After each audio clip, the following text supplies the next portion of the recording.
From the Kiss 92.5 studios in Toronto, Canada. Are you ready? Ladies and gentlemen. This is Roz and Mocha. It's Roz and Mocha. What's going on? Hey guys, this is Bruno Mars. This is Selena Gomez. The Chainsmokers. Lady Gaga. Calvin Harris. Celestia Cara. This is Ed Sheeran. You're listening to my boys Roz and Mocha. Roz and Mocha. My boys Roz and Mocha. The Roz and Mocha Show. Between Roz and Mocha, who is your favorite? Mocha. Mocha. You guys are so funny, man. Congratulations, Lisa! Wow! You just won $1,000. That is amazing. Y'all just made my entire morning. Keep it up. You guys are awesome, man. This is the Roz and Mocha Show podcast. He's Roz. I'm Mocha. Hello! Oh, let me stretch it out here. Hold on a sec. Stop it. What is the matter with you? Damn. I was in the middle of a good stretch, and it's when somebody's in the middle of a good stretch, you know what that's like when you're interrupted? It's like when you're in the middle of a yawn and somebody puts their finger in your mouth. Oh, the worst. Don't even. Right. That's the worst. The worst. hate why do you that. look so disgusted? You never had that happen to you before? Excuse me? Put their finger in your mouth? You've never had somebody do that to you? No, I got good people in my life. When you distracts you. Oh, it's My dad does that to me all the time. Ew! Dad? Yeah, my First of all, Frank that does is a game between like romantic partners. Maybe your kid. I play it with my cat sometimes. Oh, really? Okay. Putting your finger in your mouth when you yawn to ruin a good yawn is not a game that a father should play with his grown son. No. You did it at the dinner table this past Thanksgiving. No, should not. At the dinner table. That is. Well, he's like during dinner? Yes. So presumably your dad put like a piece of turkey in his mouth, licked his fingers, and then you yawned and shoved it right in your mouth? Yeah. No, man, that ain't cool. That's not how the game is played. There's rules to that game. Shem, you've never had somebody do that to you. No, thankfully. I got good people in my life, man. But you've never had somebody ruin a yawn, put their finger in your mouth? No. Is it because you've never been that close to somebody before? Wow. Oh, damn. No, I'm just asking. I'm just asking. Come on, man. Yeah, I have. Nobody does something dirty like that. Have you never done that? You've never done that to somebody? You've never put your finger in somebody's mouth to ruin a yawn? It's pretty funny. No, I might like kiss them or something like that. Kiss? First of all, okay. Shem, pause for 1 second. Okay. Listen, we all know, okay, we get it. Okay, we get it. We're talking about something else here. Okay, Shem's always like, no, man, I just make out. Everything. I'm like, Mr. Love over here. Yeah, Shem, you've been to the breakfast joint up the street? No, man, too busy making out. Yeah. Right? I'm like, it's not okay. I don't eat breakfast. I make love. Yeah, exactly. Yeah, it's not like you can just say no without saying sorry. I was making love, right? Like you can. I don't eat eggs. I'll fertilize them. Yeah, like like you don't. You can just say no sometimes, man. Right? Like not everything has to be like that, right? Like, okay, just saying. Okay, so you've never had somebody in your life where you've played that game with them where they're in the middle of a yawn and you stuck your finger in their mouth to ruin the yawn. Nah, man. I just shut up with this, for God's sake. Just stop it. The Roz and Mocha Show podcast. Oh my God, I gotta play you this. It's a clip from. Hold on, let me see if I have the guy's name here. Maurie, what's the sword swallower's name? Oh, Scott Nelson. Yeah. So Scott Nelson is like a, I don't know, legendary sword swallower, if there could be such a thing. Mm-hmm. And he talks about how one of his sword swallowing shows went bad. Like how bad? Listen to this. I swallowed 5 swords at once, but what had happened is I let go of the bunch too soon, and they scissored out inside of me, which means some of the blades went in different directions. Oh my God! Oh my God. And what happened? Maurie, is that all you gave me? Yes. Where's the rest of it? That's all I had. Why don't you find the rest of it? This sounds like a conversation How that do happens you in the listen condo. to this and be like, yeah, that's all we need? the condo. What happened to the guy? I swallowed 5 swords at once. I know. But what had happened is I let go of the bunch too soon, and they scissored out inside of me, which means some of the blades went in different directions. Oh, God. And then? I mean, he lived to tell the story, so he sounds fine. Yeah, but like, how'd they fix him? What happened? What got cut up? Oh, the news person interrupted and started talking. So, what did he say afterwards? That he's doing okay now. That's it? Yes. They didn't ask, like, did anything get chopped up inside of you? Oh, I don't know the answer to that. Oh my God, bro. Okay, this is I need not to a know story that if he, that needs a cliffhanger. Like, what are you doing? Like, did You his think- esophagus how get do you- cut? Did his Oh my stomach get God. mangled up? His intestines? Did Maurie, anything and you know what? Maurie get came in pierced? not 20 minutes ago and went, "Oh my God, that sword swallower guy. That clip is awesome." And I was like, "Okay, cool. I'll get to that." What happened to him? It's loading. What is? The clip, the rest of it. It's frozen. Poke it a couple times with a sword, man. Just like poke it. Okay, well, you're doing that. I can't do anything else until I figure out what happened to this poor man. 5 swords. I always thought that was a trick. Like, I always thought that they weren't Swords? like real swords. Like, I always thought that there was some sort of mechanism or That retracts the blade? yeah, something like that. Like, I didn't think that there was actually guys that would swallow 5 swords. But or I still don't understand how, like, your throat yeah, and then beyond yeah. opens up to have room for 5 swords? Your throat can open up for a lot, man. Like a lot. Shut up, Shem. I ain't saying nothing. You know what I mean, I'm like, going all right? the way down. Like, you know what I mean. You've seen people swallow things before. Now I can't have this conversation. Did you find it, Maurie? Yeah, it's playing. There's no audio. Oh my God. What is the matter with you? Maurie, Like, look, I the swear. clip's playing. There's nothing coming through. I don't figure it out, man. The people waiting. We'll be right back. No, we won't No. be right back. Make it happen. The internet. Oh my God. Every excuse, right? All the excuses. All of them. Did you listen to it? What if we play this one? Oh my, my God. Bro. Come on, we're running out of time. Don't wait Please. on me. We're always waiting on you. Like, play some. We'll come I back. don't have any We don't even have else. time to I come don't want back. to do anything else. I want to hear what happened to the guy who swallowed 5 swords and they scissored inside him. Okay, here we Is this one going to play? Come on. Oh, hold on. Oh my God. Figure out your stuff, man. Bro. Here we go. Oh, here we go. Now. Oh, we got it now? Yes. Okay. Okay. I'm excited. Yeah, I'm excited too. Why is there no audio? Oh my God. Jesus. What? Jesus, Maurie. I was performing okay. at the park. I don't know if they're swearing. What? I Oh, well, you swallowed have to- 5 swords Who's he at talking once. to? WTV But VR. what had happened is I let go Why does of it sound the so bunch weird? too He's in the soon, hospital. and they it's coming scissored out out of one. inside of me, I apologize if he swears. which means some of the I would blades swear too. went in different directions. Yeah. See? That's it. Oh, it's the same clip. That same one man. What a tease. Wow, sorry everybody. The Roz and Mocha Show podcast. Podcast. I swallowed 5 swords at once. But what had happened is I let go of the bunch too soon, and they scissored out inside of me, which means some of the blades went in different directions. Scott Nelson, what's going on, dude? It's Roz and Mocha. How are you? I've been better, in my life. I'm sorry. Yeah.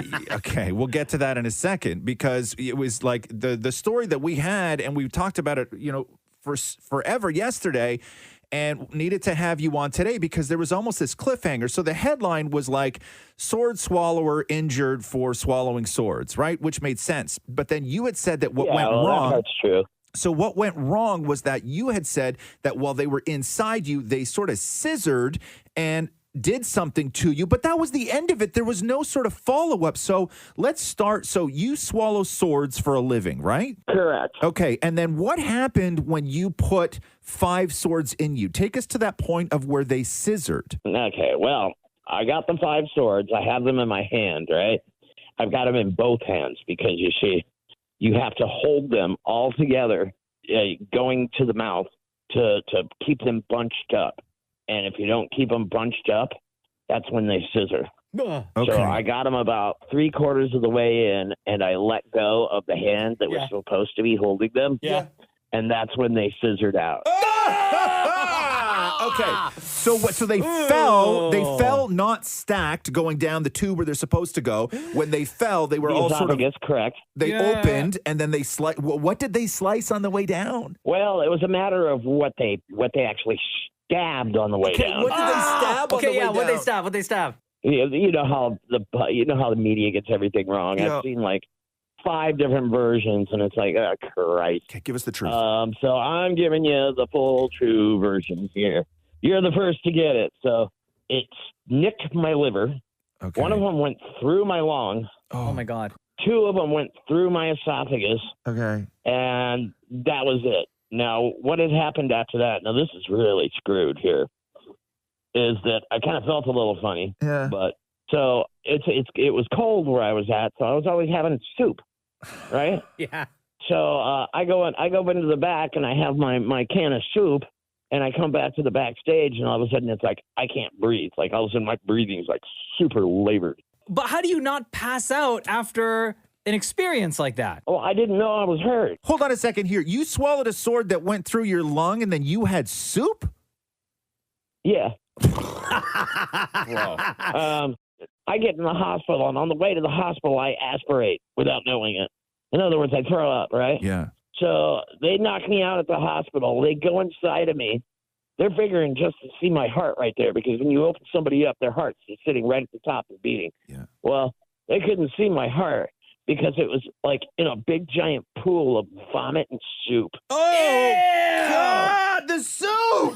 Oh, man. Yikes. So what'd they do? Would they remove stuff? They stitch things up? What happened? Yeah, well, they went, holy where's this guy's heart? They started sucking it out, and they found my heart and went, oh, my God, this is like vomit and soup. So they started vacuuming the inside of my peritoneal cavity. Some of the vomit also went into my lung. Okay. You see, what had happened is because of the 2 holes in my esophagus, it leaked into my peritoneal cavity. And then just started flooding the inside of me. So then it like went to my lung, and I inhaled it into my lung, and that was the heaviness that I felt, that with my lung. That was the first sign. Oh my God. So, but I didn't know the second sign that like my heart was bathing in a chicken soup grotto that I had made inside of me. Okay. So are you okay now? Mentally or physically? Well, let's start physically. I'm pretty up still. Yeah. I mean, I just got out of the hospital yesterday. Now, mind you, when this happened, I was coming in and out of consciousness while they were operating on me. Yeah. And I was waking up and thinking that these people were trying to kill me. Yeah. And I was pulling all my drainage tubes out. Oh. As a matter of fact, I made the record at the hospital for the most drainage tubes ever stuck into somebody at once. How many did you have? 7 of them. Oh, God, man. Are you going to be okay? Physically or mentally? Physically. They removed the right lobe of my lung. Okay. Just to get the story straight. You've got 3 lobes inside of your body, and 3 lobes of lung inside your body. You've got 2 on the left side and 3 on the right side. Okay. It went through the middle lobe of my right side. They had to remove a huge chunk of my lung. Okay, so we're running out of time here, but before we let you go, are you done with sword swallowing now? Yeah. I might swallow singles in the future here, but no, never any more than multiples. I mean, I could never put my mother through what I just put her through. Bro, okay, dude, they had to knock me out for 3. They put me in an induced coma for 3.5 weeks. Okay. Oh boy, Okay, Scott Nelson. I was like a lot of those doctors just thought I was going to die on the table. 2 of them thought I was just going to die on the table. Okay. I mean, this was heavy duty, man. Okay, listen, man. We're so happy you're still with us, and I'm so Thank happy you. that you're on the path to living a life swallowing less swords, I guess, is what you've landed on. Yeah. And stop torturing your mother with this. But thank you so much for joining us and giving us the update that we so desperately needed. Hell, there was a vigil outside of my hospital, and somebody wrote my name in wet cement. Yeah. Okay. You can see it on my Facebook. You can see it on my Facebook page. We'll check that Facebook out. page is Scott Nelson. Yeah. But mainly, I'm not able to work for about another 6 months. I could use everyone's help from everywhere around the world. If you're a fan, if you're not, please donate to my GoFundMe. What do people look for if they go on GoFundMe? What do they search for? They're going to look for Murugan the Mystic. Murugan the Mystic. Yeah. MURRUGUN the Mystic. Okay, that's how you can help out Scott. All right, Scott All right, Nelson, man. we appreciate you, bro. Thank you so much for making time for us. Okay, thank you so much, guys. The Roz and Mocha Show podcast. Hey, Day. Is it? No, it's not. No, it's not. Oh, it's not? No, Maurie would know. I trust Maurie. I know. I trust know. you. I had to find money for my beard trim, so I know it's not paid. You had to find money for your beard, man. You gotta like stop spending money on things that you clearly cannot afford, Maurie. Well, if I don't trim it, who will? You. Oh, I don't know how. What are you talking? So learn. True. Like, how hard is that to learn how to trim a beard? I guess, yeah, absolutely. But I mean, I enjoy all the perks that come with it. Right. What do you mean perks? You pay for everything. That's not a perk. I thought a perk is something like special that you pay for. No, that's a transaction. That's not a perk, sir. No, that is not. Come on. No wonder you're broke. Right? We've said so much. Man, I love the keg. So many perks. Yeah. Steak. Yeah, they bring all this stuff, and all you have to do is pay at the end. So many perks. At the end, you don't even have to pay as it's coming. No. You just pay at the end, one-time fee. They bring you your appetizer. They bring you your steak and fries. Let me tell you about the greatest perk. You don't even have to keep track. Yeah. They keep track of how do much it you all owe. for you. They do it all. They take care of everything. Yeah. Even if you say at the end, guess what? I think I'm full, but then like 5 minutes later, you call your waiter or waitress over and say, I will, in fact, have a Billy Miner pie. Yeah. Perk right there. Yeah. 2 minutes later, they bring you the Billy Miner pie. And let me tell you how good they are, okay? They are so good at keeping track of all the perks. I leave them extra money. Yeah, extra. Yeah, for the extra perks. Right? I leave them extra. They're so many perks. efficient with the perks. So many perks. Okay. That should be their slogan. The keg. So many perks. Oh my God. Yeah, for God's sake. Okay. So yeah, it's not payday. No. It's gonna be beautiful though. It's like 7 today, 10 tomorrow. Wow. 7 and a 10, just like me and you. Hey, Not the 7. Which one's the 10? I already said I'm the 10. No, you didn't. I did. Nah, It's supposed to rain tomorrow, though. Yeah, that's fine though. I don't mind a December rain. No, What's I'd wrong rather with that? December snow. Yeah, What's wrong with that? I'd rather it snow a little Now bit. I know we've talked a lot of nonsense already. And so many perks in this conversation, guys. I know we talked a lot of nonsense, but I'm gonna need somebody to come over here right now and tell me if this is a pube on my desk. Excuse me. What? This is a what? Maurie, no, not you. Not it, not it. It's a what? Come here, just come here. Come here for No, 1 I didn't hear second. what you said. I need you to come and tell me whether somebody left a pube on my desk. Okay? Yo. Because my beard hair is gray, right? And this is too What long. color is the This is too long for a mustache hair. What color is the hair? I don't know. You tell me. Oh my God. What is that? What color Yeah, is that's a it? pube. Yeah. Okay. What good. color is it? That's What just, does it smell like? Beard. is it? Yes. You think that's a beard hair? Yeah. Hold on. Let me. Hold No, on. but whose Pick it up. beard? Yeah, I know it's mine. No, you're right. That's it. You're right. No, you're right. Smell it. No, it's real thin though. My beard hair is coarse. Yeah, that's your beard hair. Do you not like oil it? No, Maurie, I don't oil it.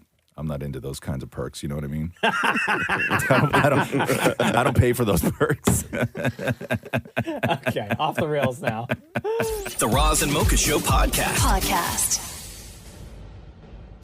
Roz and Mocha's Hell of a Story. Natalie, hello. It's Roz and Mocha. Hi. Welcome to Roz and Mocha's Hello. Hell of a Story. Hello. Natalie, when and where does your hell of a story take place? So my story was last March, I think. Oh, wait, you have an accent. Where are um, you? Pause for 1 second. Where are you from, Natalie? I'm from Loughborough, but I have an accent that nobody can ever place.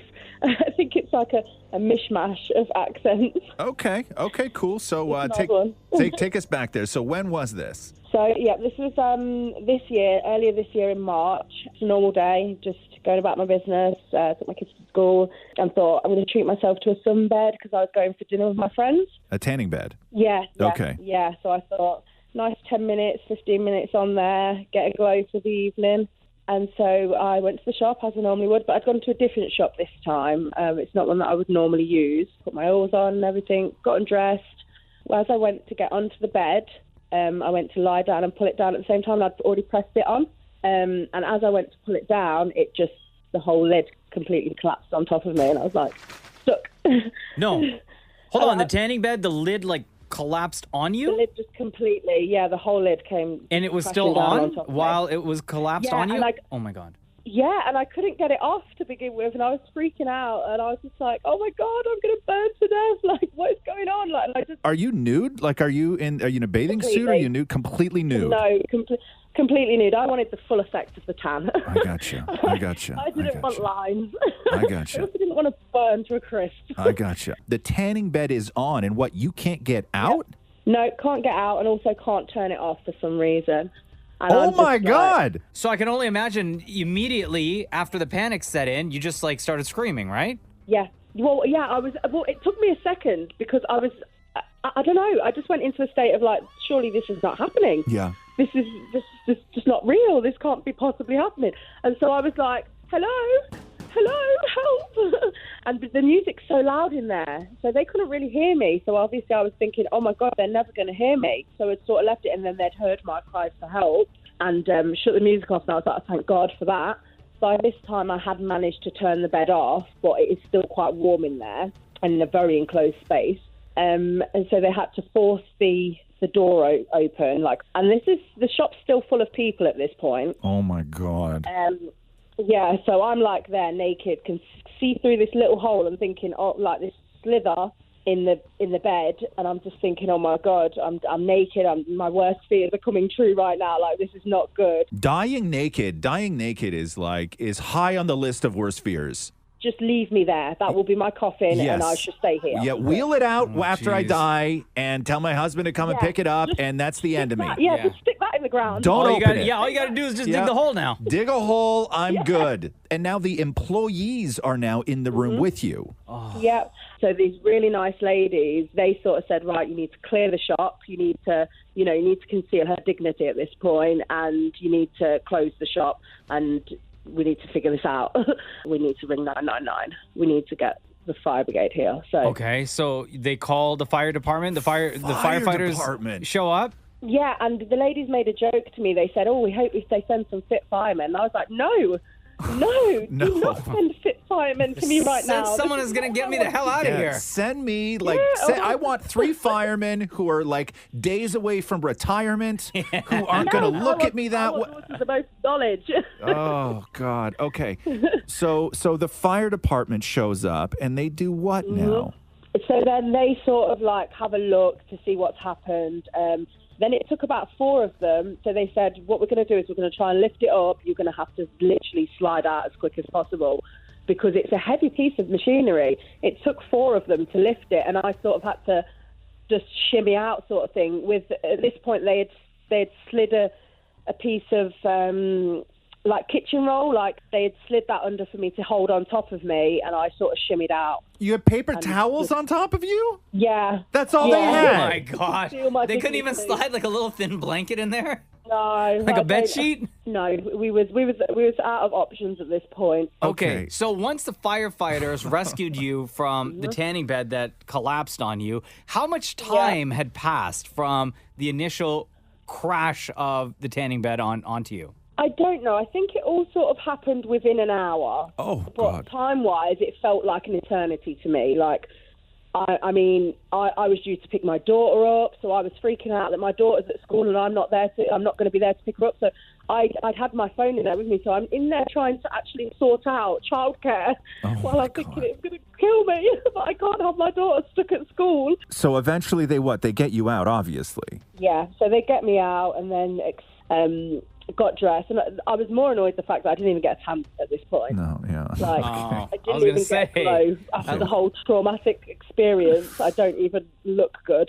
Oh, God. Let me ask you a question. As a woman, when you are in a very compromising position where you are fully nude, right, and somebody hands you a roll of paper towels, are you extending one long piece to try and cover everything, or did you tear it into 3 different separate pieces and then try and hold them all in place? So at this point, I had asked them to sort of pass me my underwear. I couldn't get my bra on or anything like that, but I sort of tried to with my legs, put my underwear on and then try and pull it up because there was no room to sort of move around in there. But I'd shimmied that much in there to get my pants on. How did you manage to get your underwear on when you can't reach down there? Every bit of with focus and dedication to the tasking hand. Jeez. Obviously, you have not gone back to a tanning salon since. No, I'm here looking pale. Pale Natalie, thank you very much for joining us on the Roz and Mocha Show. That was one hell of a story. Thank you so much for having me. The Roz and Mocha Show podcast. Canada's Walk of Fame went down over the weekend. Damn it, Maurie was out there. Good time, Maurie? Yeah, it was a lot of fun because they were also, I guess, celebrating the 2021 inductees who didn't have a chance to celebrate. Oh, right. Because did they? Oh, because it was a COVID thing, right? They still did like a virtual one last year. They did just a virtual ceremony, but they didn't get the chance to unveil their star. So Julie Black, who was, I guess, inducted in 2021, was back to unveil her star. Oh, that's correct. So Director X got a star. Tragically Hip got a star. Deborah Cox got a star. Tatiana Maslany, a.k.a. She-Hulk. That was so fun. Was that this year or was that a last year? That was this year. That was this year. Yeah. Dan Maury catching up with Tatiana Maslany. Are there going to be rules if people want to see your star on the Walk of Fame? You know, are there any rules you want people to follow to be respectful of your star? I have zero. You need respect me not. You need not respect me. You should use the sidewalk. It is yours to use. Dogs can walk, dogs can pee on it, I don't care. Wow. Yeah, a sidewalk is public space meant to be used by all. Tatiana Maslany treasuring that Walk of Fame star. You can't. But you can't be that person. Well, no, and maybe it's because it's Canada and stuff like that. Because people they get the joke, like, you know, in Hollywood and this kind of thing, because that strip of road is just so notorious for being gross, right? Yeah. But here you can't be Tatiana Maslany and say anything other than no, it's public space. Do with it what you want. Sure. Right. And then things get super awkward, super weird when Damnit Maurie at the Canada Walk of Fame induction is standing face to face with the legend, Margaret Atwood. Oh, yeah. Okay? Because what happens is your book, Roz, yes, A Little Bit Broken, comes up. Oh, okay. Oh, no. In the most Damnit Maurie way. Right. Your book could come up. Okay. The one, the only Margaret Atwood. I've waited my whole life for this moment. How are you? Don't lie. I would never. Why would I lie to you? Well, because it's just flattery, that you have not waited all your life for this moment. Well, I would say a large portion of my life. A little bit of your life. But flattery works on you, would it not? Not very well anymore. Oh, no. Now, I need to ask you something here, okay? Are you ready for this? Have you read any good books lately, Margaret Atwood? I am so reading good books all the time. Have you read A Little Bit Broken by Roz Weston? Not yet. Should I? I think you should, and I have a reason why you should. Somebody you know? Well, yes, it's somebody I know, but page 291 of A Little Bit Broken. Can I get you to read the one line from it? It's right here. Is it about me? No, it's not about you. Well, why would I read out loud? Because it's about me. It's about you. Okay, I have to make it bigger. Anyone who's ever written a book has that one friend who's going to skim through the entire read looking for their own name. Maurie Sherman, this is for you. Margaret Atwood read my footnote. Was that well written? I think it was excellently to the point. Now, is it okay if somebody mentions you in a footnote? Oh, I think it's prime. You should be very pleased. I am pleased. So I wrote a review of Elmore Leonard, and I put a footnote, and he wrote me a letter. He said, "Oh, Margaret, my friends are so impressed because this is my very first footnote. So consider yourself blessed." Having you read it makes me very blessed. Margaret Atwood, you are a Canadian treasure, and this has been a moment I'll never forget. Well, thank you. Damnit Maurie. How cool is that? Was her? I met her because I met her a couple weeks ago. Was her hair still green? No, it was white green. Silver. Oh, yeah. We were at a gala, like a book thing, where we both got. I don't know. She was did a big speech, and there was a bunch of authors there, and we got awards and stuff like that. It was really beautiful. It was the Writers' Trust, but she showed up with green hair and like Christmas lights all around her. There was like a fantasy sort of theme. And like her people put her together like wild, man. Really? Wild. Yeah, she is so much fun. Like Margaret Atwood is so much fun. It's crazy. That is Damnit Maurie talking to Margaret Atwood and Footnote. Tatiana Maslany. Footnote. Yeah, I know that's the thing, Footnote. too. Bringing up your book, and the I know. entire conversation is Oh all my about God. Maurie. Right. Thank you. Thank And you. he had nothing to do with your book. Thank you. You didn't even read my book. Didn't contribute. You didn't even read it. I read the book. Please. You read that one You read page the with one your line. name You did on exactly what I said you were going to do, which is you skimmed the entire thing looking for your own name, and then you were like, okay, there it is, and then you went back and you sort of just flipped through a couple things And now to the know legendary enough, to Margaret know Atwood enough to read have the a same conversation. thing. The Roz and Mocha Show podcast. Hello, Pat. Welcome to the Roz and Mocha Show. How are you? I'm great. How are you? Good. Gearing up for the holidays. What part of the city are you in right now? Brampton. And this is Razamoka's Home for the Holidays. And what are you trying to achieve? Who is where? What's the dynamic? Who you missing? Okay, so our son lives in London, England, and he's there for work. And sadly, he's on his own. And this just came about recently. And What do you we mean? would love to have him home for the holidays. What just came about recently? Oh, a breakup with his longtime girlfriend. Oh, and so they were living in the UK together? Yes. Yeah. Do you know why they broke up? I don't really want to cast any blame. I think it was a mutual decision, but I know they still love each other and they're still friends. But he's living by himself and, missing home and, we're missing him. When's the last time the whole family was together? Oh, I don't know. I think he came home briefly for a wedding in the spring, but we may have seen him for one day, but that's it. Okay. When was the last time Christmas was all together? I think at the beginning of the pandemic, maybe 2018 or 2019. Oh, wow. So something like that. before the pandemic. Wow. Damn. And have you guys had conversations like it would be real great if everybody could get together for the holidays and stuff? Well, my daughter was saying that we should all pool together and buy him a plane ticket to come home. He just recently started a new job, and with the girlfriend moving out, he's having a hard time making ends meet with rent being super expensive in London and everything else. So we were thinking of doing that, but I entered this contest, and maybe he can come to see us after all. I don't know. So what would be how would you change things if he were to be able to get home? Like, let's say if his financial situation were different and he said, hey, Mom, listen, I want to come home. I want to come home this year. How would things be different, do you think? Oh, well, we would definitely have a bigger get-together for Christmas dinner. Yeah. Like right now, it's going to be really quiet, but if he's here, we'll invite some of the other relatives and stuff that haven't seen him for 2 or 3 years. So that would be just great. Ooh, what's going to be on the menu? Or Well, what would be on the I menu? always host, so, the whole thing, turkey, ham, stuffing, potatoes, vegetables, the works. And what is it like as a mom when how old's your son? 32. 32. No, but hey, listen, 32 is 32. He's still my baby. But he's still your baby, and this is what I want to talk to you about. So, being all the way over here and he's in the UK, London, yeah. when he goes through something like a breakup, even though he's 32, it's got to kill you a little bit that you can't be there for him. Yeah, we have a lot of FaceTime conversations, and, he's a very sensitive, caring person. So, he shares all his feelings and whatever. So Yeah. Can't hug him, though. no, we'd like to do that in person. Okay. Okay. Yes. Okay, you can hug him in person. I can? Yeah. The Roz and Mocha Show and redtag.ca are going to bring your son from the UK home for the holidays.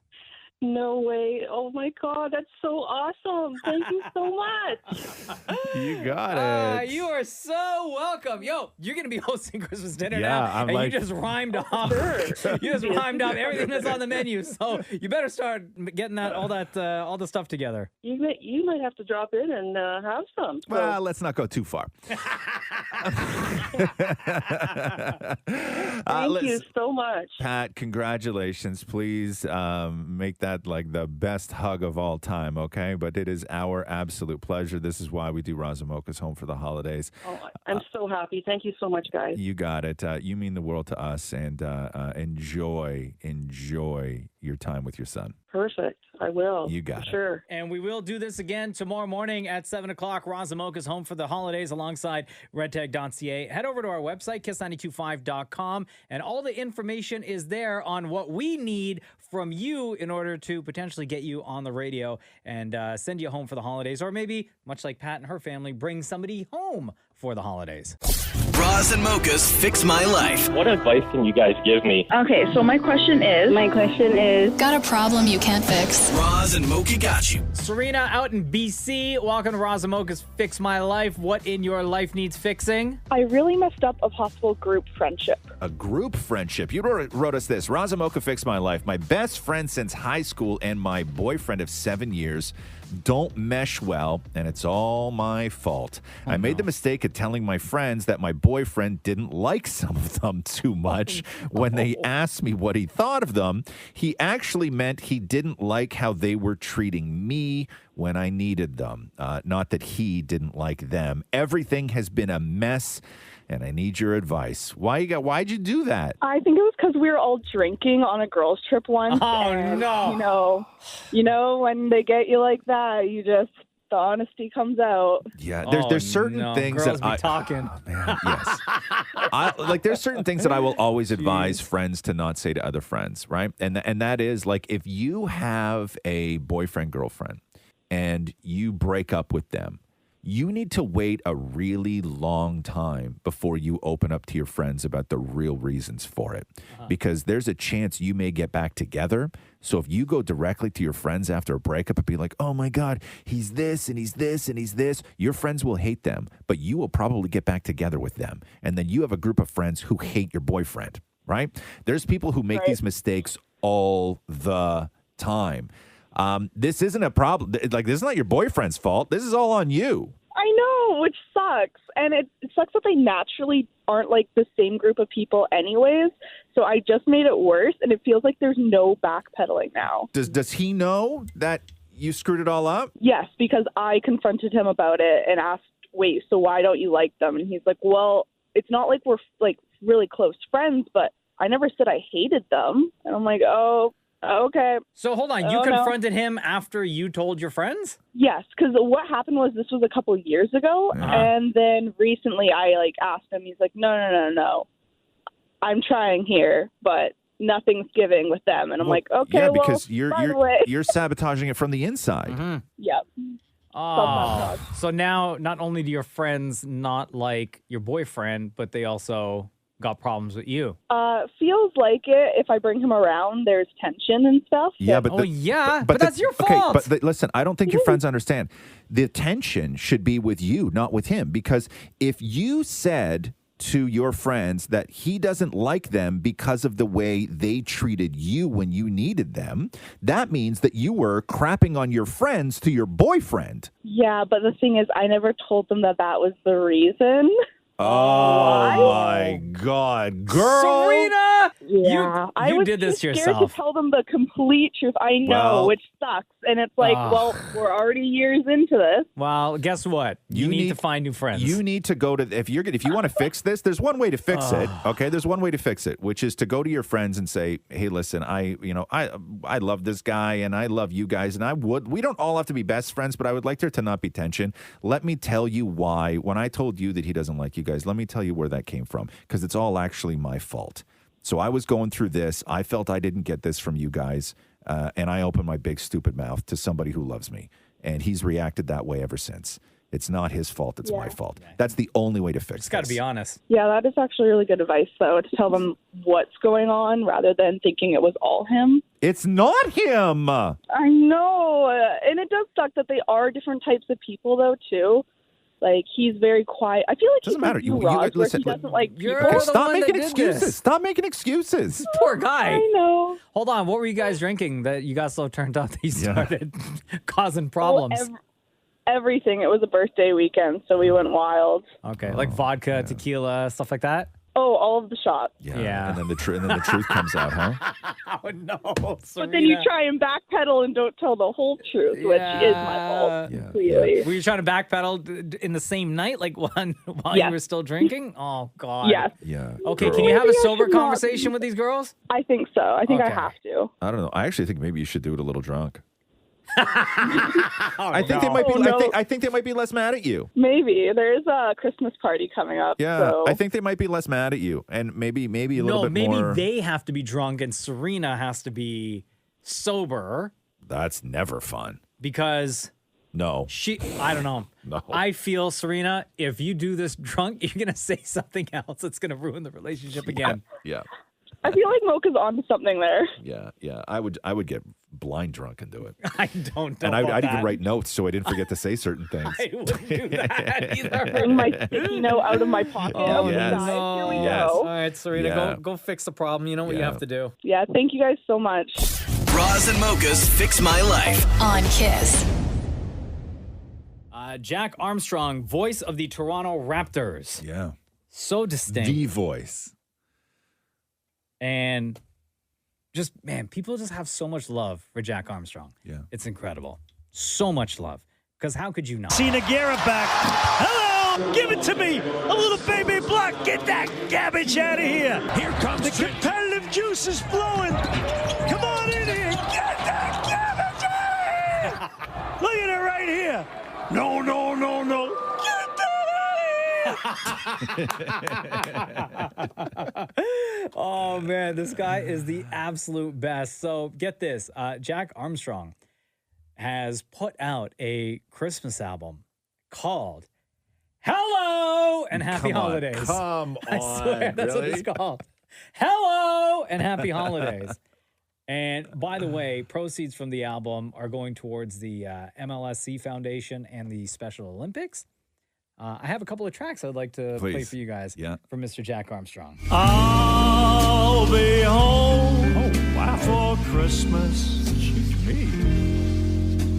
You can plan on me.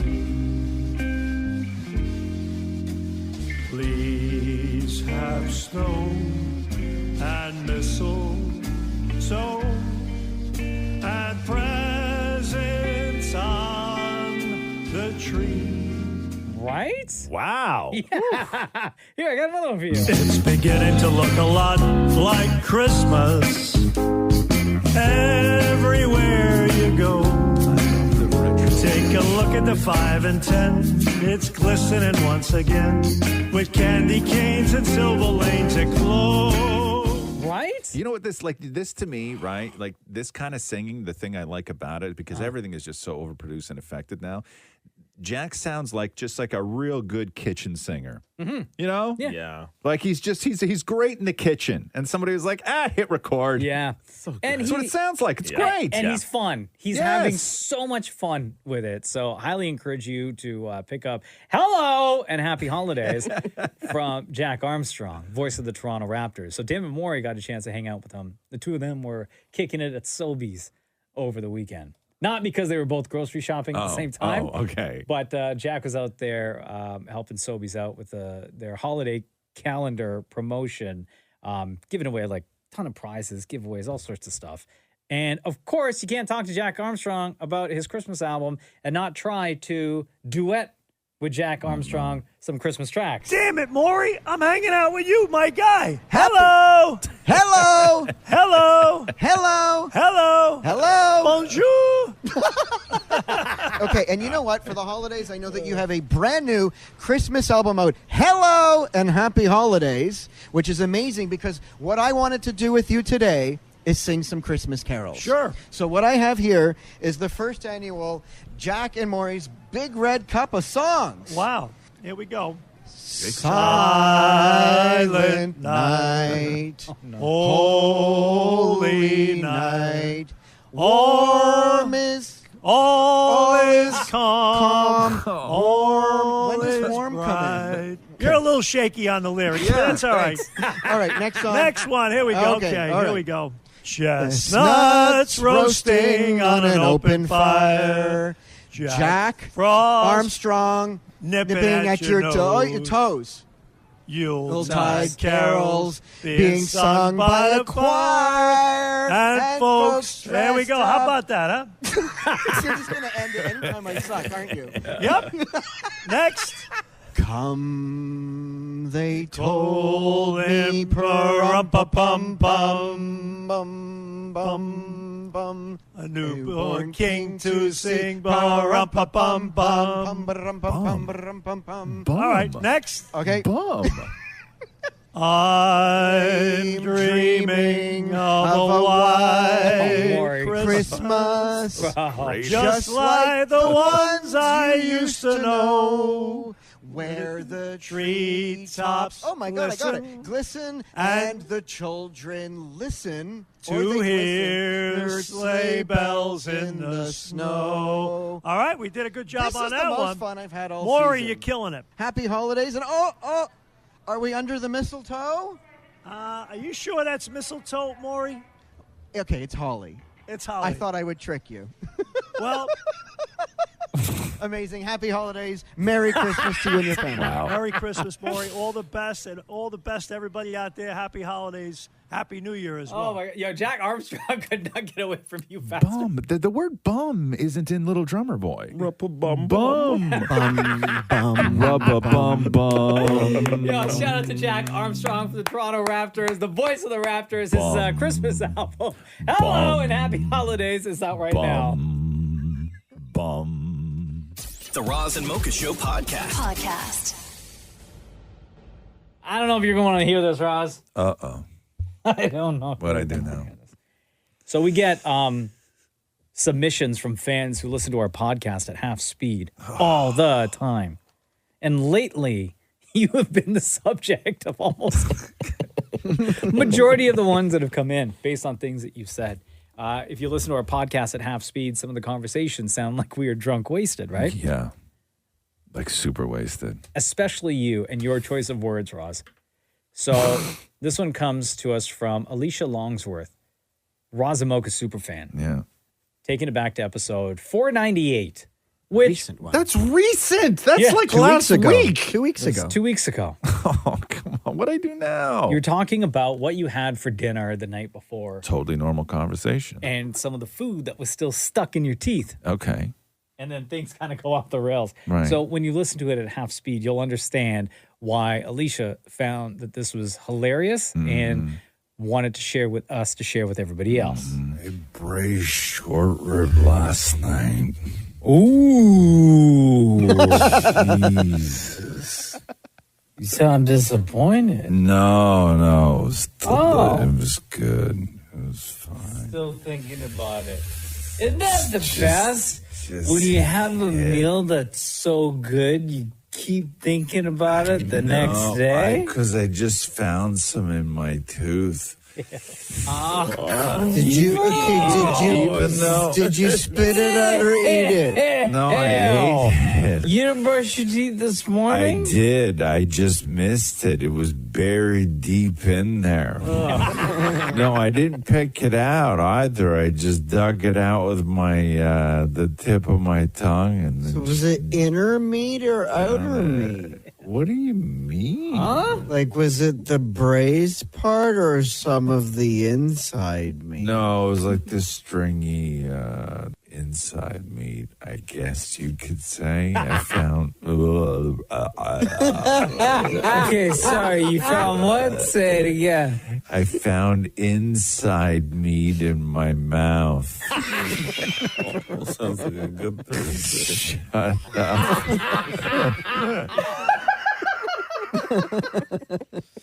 I found inside meat in my mouth. So gross, man. So gross. Hey, wasn't somebody saying you can't do that on Apple anymore? If you do the update, so don't do the update, I guess. You can't. So if you do what? So hold on, because you somebody said update your that. phone. I guess So the what? Apple Podcast no longer allow you to do the slowed down. Really? You Which can't version? listen at Which half version? speed. Hold I on. have no idea. So on my phone, I'm not doing the update just so I can continue to enjoy this. I'm on disaster. iOS 16.1.2. It's a disaster. It's a disaster. Hold on. Do we have to email Tim Cook? Yeah, I guess. I don't know, man. God, I hate these updates. Tim Cook at iCloud.com. I hate these updates. Yeah, that's what somebody said, that if you're on, if you use the Apple Podcasts, you can't listen at half speed anymore. Oh, I can. You can? Yeah. Oh, good. Oh, there we go. Problem solved. The Roz and Mocha Show podcast. See Cardi B, she did this private performance over the weekend, 35 minutes. How much she got for it? For a set 600 of, grand? as she says, elite bankers. Oh, Okay, yeah, those are the elite gigs. bankers. So private event, 400 people. Yeah. Right, 35 minutes. How much you 35 think? minutes. How much you think Cardi B would make for that performance? Where was the show? Do you know where the show was? I don't know. Okay, so you don't know if it was like New York or Dubai, right? No. Okay. Just trying to figure out which banking system we're dealing with here. Let's I know say, Mariah Carey got $1 million to do 2 songs once. yeah. I mean, you hear the number $1 million thrown around a lot for these corporate events, right? I heard years ago, like, Pepsi paying, bands like the Rolling Stones $1 million to do their Christmas party and stuff like this. I'm going to say for Cardi B, 35-minute set. Mm-hmm. I'm going to say Cardi B, 650 grand. $1 million. $1 million. See, it's always $1 million. It's always $1 million. Although, if you think about it, Mariah got $1 million to do 2 songs, so Cardi B did longer for the $1 million. Yeah, yeah. Okay, we get it. You love Mariah. $1 million. Using it 35 as an minutes. example. 35 minutes, $1 million.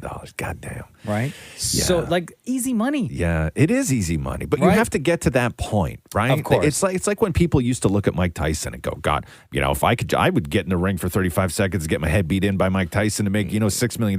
But the problem is you got to spend 10 years getting your head beat in by everybody else before you get in the ring with Mike Tyson to get that kind of payday. And plus, one punch from Mike Tyson Yes. is life altering. Yes, but people do that. People do that all the time. They forget about the sort of work that's put into it, right? Yeah.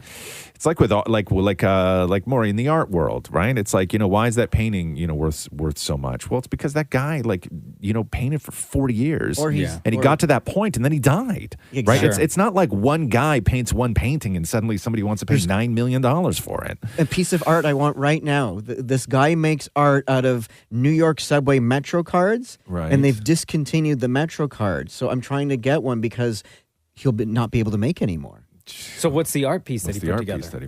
He made a taxi out of Metro cards. What's his name? Let me see this. Wasting your money. His name. How much does he charge for these things? I don't know. I asked him. Thomas You asked McKean. him? His name's Thomas McKean. Did you email him and ask for free art like you do every other No, I artist? emailed him and asked him How you what's spell available. McKean? McKean. Okay, hold on. Thomas McKean. Thomas McKean was a president before George Washington. So not this guy. Okay. So not this guy. Who died in the year 1817. I can see why his artwork is very valuable. Yeah, these days. very valuable. Right? That's what you have to be, man. You got to Yes. die. And then somebody finds your artwork from years later. Like if you wanted someone to perform at your wedding, Ross, how much are you willing to pay? Well, it depends on who it is.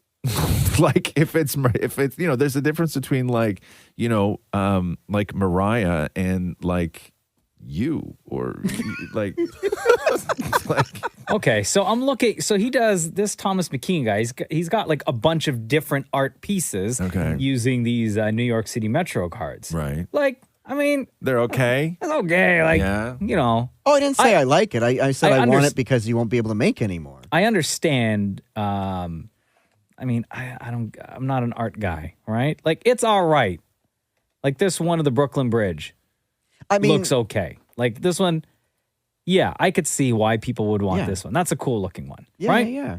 It's cool stuff. Wait a second here. Hold on here. He's got one of the Statue of Liberty. That one looks pretty cool. Oh, this stuff looks awful. But like, No offense. I'm trying to be nice. No Like, offense. it's Come on. like this one here with the guy with the face, Yeah. right? That, I don't know. That looks like my kid did that in school, right? This one of the sunrise. So how much are you willing to pay for this stuff? It's like $200. You think this guy's charging $200 for this? Nah. Why not? There's no way. This guy's charging think way more? more. Yes. No way. He doesn't even have a website. Hold on here. I'll tell you exactly how much this stuff is. It's only available at one store. At a store? What store? Fish's Eddy, but they don't have any more. At where? Fish's Eddy. It's a fish store? No, they make plates. Fish and Eddie? I don't know what the hell we're doing here. Now we're looking up Thomas. Like, what did you do You to this started show, this, Maurie? Roz. You talked about art. No, what did you do? What did you do? I didn't do anything. I mentioned art. You know nothing about this guy, and yet here we are. Mocha and I are doing all the work, trying to answer all the questions. You know nothing about this guy. You don't need to know about the artist. You just need to buy the art. You don't even know how much it costs. I asked him. You don't even know. Why am I doing all this work? What is it? Not Thomas Markle. Yeah, Thomas Markle. My favorite artist, Thomas Markle. The Roz and Mocha Show podcast. Roz and Mocha's home for the holidays with redtag.ca on Kiss 92.5. Whittingham Edwards, hello and welcome to the Roz and Mocha Show. How are you, sir? Hey, I'm doing great. How you doing, sir? Good. Thank you, by the way, for your submission for Roz and Mocha's Home for the Holidays. Anytime. Actually, that was like my first time ever like applying for something, like to try to win something like that. You know what I mean? So I was like, hey, let me try it out and see what happens. Whittingham, I'm just going through what you wrote us here, and you're 29, and you've said that you wanted to go back to Jamaica to visit your dad that you haven't seen in 20 years, and that he's getting real old. Actually, a little over 20 years. Over 20 years, and that you wanted to make amends and talk about a few things.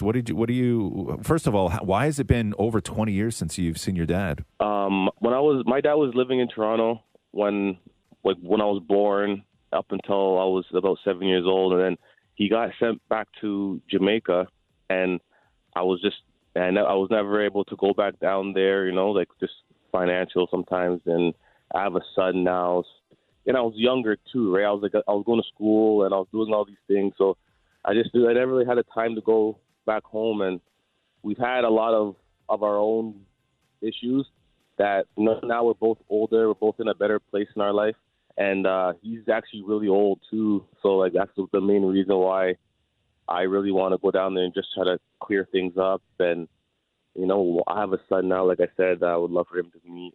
So growing up in Toronto, then I assume, was it with your mom? Yes. Okay, so growing up with your mom in Toronto, did you guys at any point, like when you were a teenager or like early 20s or anything like that, talk about like the two of you going back to Jamaica to go see your dad, or was that just like not an option growing up? That was never really an option growing up. But to be honest, we just started talking on the phone maybe 2 years ago. Wow. And he was actually, last time I talked to him, he wasn't even doing too well.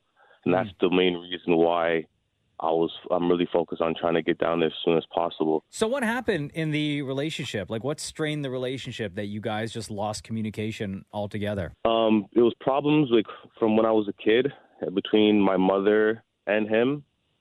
And like I was really young, right? So when a parent says something, that's what it is. You know what I mean? Sure. And now I'm a grown man. Now I make my own decisions, and I feel like I want to see my father, and especially now like I said, he's really old now. He's in his 70s. And is this you looking for closure? Do you think? This is exactly what it is, because I'm looking for closure. This right here will just heal a lot of things in my life. You know what I mean? Yeah. And knowing his too, because a lot of open wounds are still just lingering around, and it's time for everything just to be settled and be closed. Do you have any other family in Jamaica as well? Oh yeah, I have a whole bunch of. I got nieces, nephews that I've never even seen in my life. Oh wow. I have sisters, I got brothers down there that I've only seen maybe once or twice in my whole life. And do you talk to them at all? I talk to them on the phone like once in a while. Like I have sisters here in Canada that are from Jamaica that I speak more frequently to, but the family that I have back home, it's almost like I don't even know them. You know what I mean? Do you have this connection to Jamaica that you sort of, you're attached to it, but yet you've never been there, and it's almost like a... Yeah, I've been there a few times as a kid, but like I said, didn't really mean anything. I didn't really know too much about what was going on. You know what I mean? So you want to get home for the holidays back to Jamaica to see your dad, who's not well, who you've not seen in over 20 years. You're a dad yourself. Your kid has never met his grandfather. Your relationship with your father has been strained over the years, and this is you looking for some closure, which would be an incredible gift, right? Yes, that would be amazing. Yeah. What do I have no idea. What do you think if your dad were to see you in Jamaica? What do you think he would say to you? Oh man, I don't even know. It would be like so shocking. You know what I mean? Like, I have no idea what he would say. Like, I don't even know if he could even speak. Like, yeah. What do you think you would say if you were to see him face to face? First thing I would just say is I love you. You know what I mean? Just give him the biggest hug and just cherish that moment right there. Yeah. Because I know there might not be many more. You know what I mean? Well, Whittingham, will you let us know what happens after you meet your father in Jamaica when you get back? Will you let us know how that encounter goes? Oh, for sure. I'll have footage. I'll have everything, pictures. Oh man, that would be amazing. I'll do whatever you guys need me to do. Yeah. No, the reason why I'm asking if you would let us know is because you're going home to Jamaica to see your father. Roz and Mocha's home for the holidays with redtag.ca. Oh my God.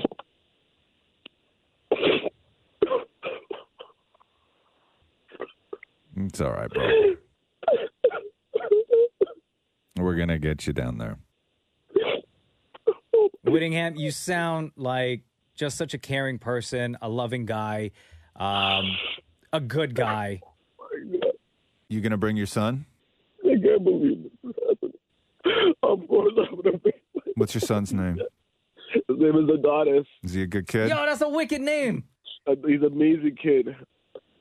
That is amazing. Whittingham, we're going to get you and your boy down in Jamaica so you can see your dad and get that closure, and your son can meet his grandfather, and your dad can meet his grandson for the first time. That's amazing. I appreciate you guys so much, and I'll never forget this day. That is amazing. We're gonna follow up with you after the holidays as well, man. Oh, please do. All right, Whittingham. Much love to you and your family, bro. Thank you so much. All right, Roz and Mocha's home for the holidays, brought to you by redtag.ca, and we are going to do this again tomorrow morning at 7 o'clock. So if you got somewhere you want to be this year, home for the holidays, and just go to our website, kiss925.com. Fill out all the information that we need from you, and hopefully we'll talk to you this week at 7 a.m.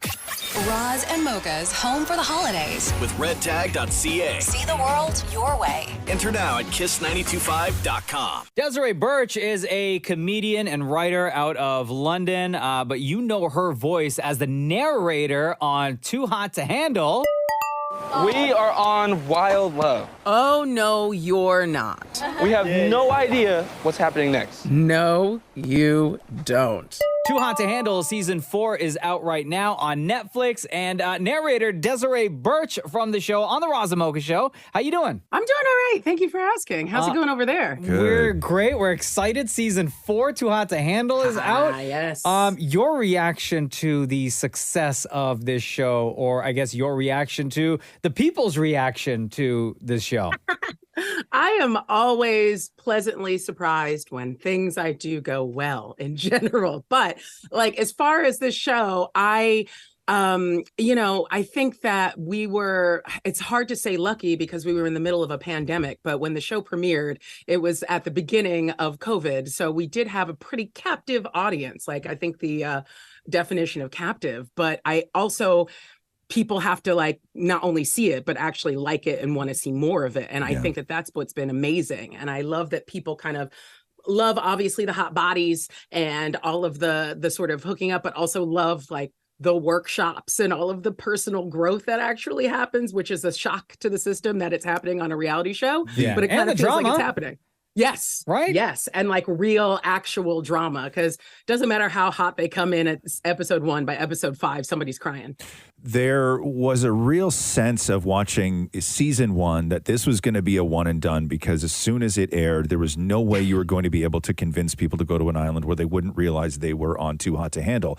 And then they did it again, and everybody was like, oh, you can't do this again. They were like, no, we shot 2 seasons. And then we were like, okay, after this, there is no way anybody is going to fall for this. And then season 4 comes along, and they have managed to do it, and they did it in the most brilliant way possible. Can you run people through the scam? Okay. cutting to the chase, the scam is really resting a lot on Mario Lopez's shoulders. Mario I think that Lopez. Yes.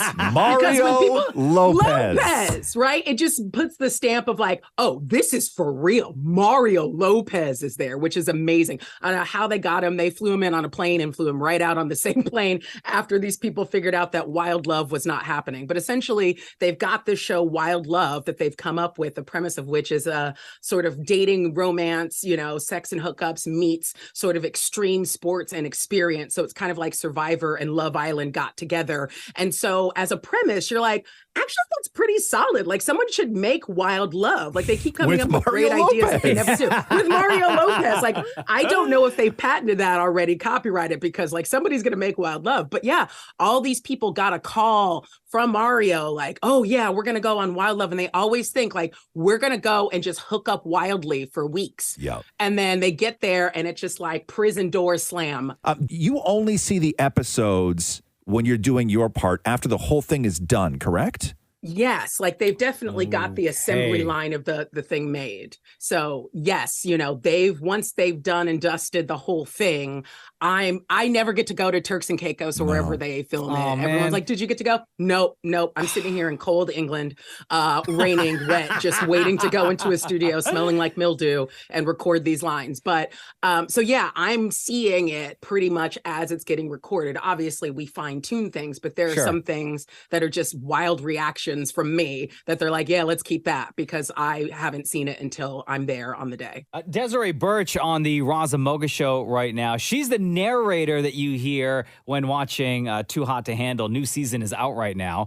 Like, do they give you notes on what happened or things that they may want you to focus on, and then it's up to you to come up with stuff? Or do you see things and you're like, you come up with something, you're like, I have to say this instead of what was handed into me? Yeah, I mean, it's kind of this alchemy of like, there's a cut. There's also, writers who work on it who are like, here's some jokes. I'm going to go through as a voice actor and deliver those. I'm also going to change them up because it's like, I would never say it that way. I'm also going to, as a comedian, be like, well, it's obviously like this. And then someone's like, actually, that's really funny. Can you please record that? So, it is this sort of back and forth process. And then at some point they might be like, oh, we had to alter everything, so let's go back again. It is about homing in on what the story is, which I think they probably know when they leave the retreat. The growth on the show that happens with the contestants it's a really special part of the show because you don't anticipate it on this show. Coming into season 4 now, can fans expect that same sort of growth? Oh, yes, really? 100% and more. Yes, there is, the growth in part comes from things like the Yoni Puja workshop or whatever, where people get to a place where it's like beyond the giggling and beyond whatever. They're kind of like, yeah, actually, I guess I have just sort of been mistreating myself or this part of whatever. Yep. And then you kind of get their backstory. And a lot of beautiful people. I mean, we all know that life's based on high school and this weird hierarchy. And we expect that beautiful people are just this elite class who live in a bubble and have everything handed to them, which is part of the coin. But the other side of the coin is no one expects anything from them. They still have bad relationships and disappointments too. They just know that they have this currency of being beautiful that they can use. And to be honest, if all the rest of us had it, we would use it in a heartbeat. So it's great for them to go, oh, actually, yeah, I have been doing this in relationships because I stopped trusting people after I was messed over once before in a relationship. And I just stopped trusting people and it was easier just to have sex with them. And now I realize I've been doing that. Whether or not it sticks, it's a different question. But I think that what sticks from being in your 20s, you usually have to make the same mistake 12 different times. So this is just one time of them having a moment of awareness that one day they'll be like, oh yeah, I guess I have continued to do this thing that I still do, Desiree Burch from Too Hot to Handle, the narrator on Too Hot to Handle, who we all love. Thank you very much for sharing your time with us on the Roz and Mocha Show. New season of Too Hot to Handle is on Netflix right now. Thanks again, Desiree. Thank you. See you guys. Bye-bye. The Roz and Mocha Show podcast. Roz and Mocha's Fix My Life. What advice can you guys give me? Okay, so my question is... Got a problem you can't fix? Roz and Mocha got you. Jazz in Vancouver, what's going on? It's Roz and Mocha. How are you? Hi. So I'm seeing two guys right now, and I don't know which one to pick. You're seeing two guys right now, and you don't know which one to pick. Let us help you with this. Girl. You wrote us, hey, Razamoka fixed my life. One of the guys just wants to be friends with benefits and doesn't want a relationship, but he's the perfect man. I got attached, and yet I still continue to see him, hoping he will change his mind. The other guy is 20, 5 years younger than me, and wants a relationship. He treats me well, but we do have our issues, and the age thing kind of bothers me. Do I wait around for the friends with benefits guy or put the work in with the younger man? Jesus, Jazz. So the younger guy, you guys aren't like officially dating, right? No, not yet. We haven't put a label on it. Do either one of those guys know about the other? Nope, not at all. And how are you splitting your time? Like, what's the ratio here? So the younger man actually lives about 2 hours away, so we don't see each other that often. Okay. And then friends with benefit is once a week. Once a week. And so the guy who is around, look at Shem right now. He's very much into this. Okay. So the guy who's 2 hours away, how often are you talking to him? Like, are you FaceTiming and all that stuff? Yeah, FaceTime a couple days a week, and then we text all the time. And you sending each other nudes and stuff? Sometimes. Yeah. Okay. So that's your boyfriend, right? I guess, yeah. Okay. And then, so the other guy who you see once a week, when you guys get together, what goes down? The benefits. Just the benefits, or do you guys sometimes like watch a movie and hang out? No, nothing. Just the benefits. You go to his house or he comes to your house? No, in the car. In the car? Oh, damn. Why the car? Oh, we're from immigrant families, so we can't do it at home. You live at home. Yeah, we both live at home, and he lives at home. Okay, so not even like a hotel and make a night out of it. Hey, do you go front seat or back seat, by the way, Jazz? I'm going to say back seat. Back seat. Huh? More room, bro. Yeah, I'm too big for a car.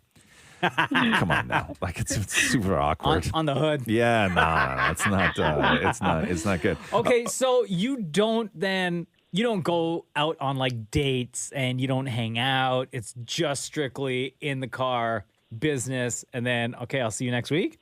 No, the thing is he treats me so well. So we do the benefits and then we talk, and then he's actually very calming for me. So that's why I got attached. I'm anxious and I'm an overthinker. Okay, well, that's your boyfriend too then. Right? So I don't know. You get two boyfriends. Yeah. If you didn't have the sort of cultural divides that you guys have, right? Mm-hmm. You and backseat, would you guys do normal coupley things like sit around, have dinner, watch a movie, all that stuff? If you didn't have those restrictions and boundaries? Probably not. He told me from the beginning he doesn't want a relationship. Why does he want a relationship with you? He said he was scarred from one of his exes. That's a line. What a That's liar. That's a line. Yo, he That's just a line. likes the backseat action. Yeah, that's a line. So I think, Jazz, you need to stop chasing that dream of starting to build something with this guy. You're totally cool with all the car stuff. If you're good with it, he's good with it, and you guys are having fun, and that's your thing, you want to keep doing that, go ahead. But I just feel like you're going to have your heart broken if you go down the path of trying to turn this guy into your boyfriend, where he has made it clear he does not want to be anybody's boyfriend. Do you think he is backseating with anybody else? He says no. Mm-hmm. He says no. What do you think, though? Do you believe him? I do believe him. Now, do you believe him because you want to believe him, because you want him to be your boyfriend, or you believe him because you truly feel like he is committed just to you? No, I think he truly is committed. Plus, we've talked about it, and we don't want STIs and stuff like that. And we do see each other once a week. Yeah, but you got a whole other boyfriend. I don't do anything with the other boyfriend. Wait a second. So you're not messing around with the other boyfriend when you see him? Oh, I've seen him in person maybe 4 or 5 times. Oh, and out of those 4 or 5 times, you never backseat, front seat? No, nothing at all. Okay, so hold on here. So you're not attracted to him then? I started off this conversation thinking that you had 2 boyfriends. Now I'm at the part of the conversation where I don't think you have any boyfriends. Yeah, you got nothing, girl. I don't think you do. I think you got one guy who lives 2 hours away that you occasionally send nudes to, and then you got another guy who you hook up and mess around in his back seat every now and then. Yeah. Right? Mm-hmm. You don't have any boyfriends. I feel like I'm attached to both of them right now. Okay, you're not attached to the guy 2 hours away. Not at all. If you were attached to the guy 2 hours away, you'd be doing stuff with him. Okay, that's true. You like the attention that he gives you. Yes. Yeah. I like the attention. Of course you do. Of course, right? He's blowing up your phone, and when you go off and you come back from that back seat, you feel a little bit good about yourself, but you also feel kind of crap about yourself because you're like, what did I just do? Like, am I being used? Like, am I just like you start to feel terrible about yourself, and then you look at your phone, and guy 2 hours away is like, hey, baby, I miss you. I miss you a lot. Yeah, You're really exactly. wonderful. So you've created one guy out of two guys. Okay. But you're not getting enough from either of them. So my recommendation to you is to just cut them both loose and start fresh. Okay. She's not going to. Because why not? I know you're not going to. You're going to keep hooking up with the guy in the backseat, and anything we said right now doesn't really matter at all. No, not at all. So you know what we think. You know what? You're gonna do what you're gonna do. Yeah. Okay. You're gonna just don't let the guy 2 hours away. Just don't string that guy along. You know what I mean? Because I think that you're lying. I think you're lying to him. I am, and I feel really bad about it because he does want something serious. Yeah. I think you gotta cut that guy loose. Okay, I'm gonna do it. Do you go full clothes off in the car, or do you like? Oh yeah. You Well, do, everything huh? else. Yep. Where do you park? Oh, we find like dead end streets and stuff like that. So is it a different street every time? Yeah, it is. Do you have like a favorite neighborhood? Yeah, it's called Colebrook here in Surrey. And you guys just park, and like you're not worried about somebody walking up?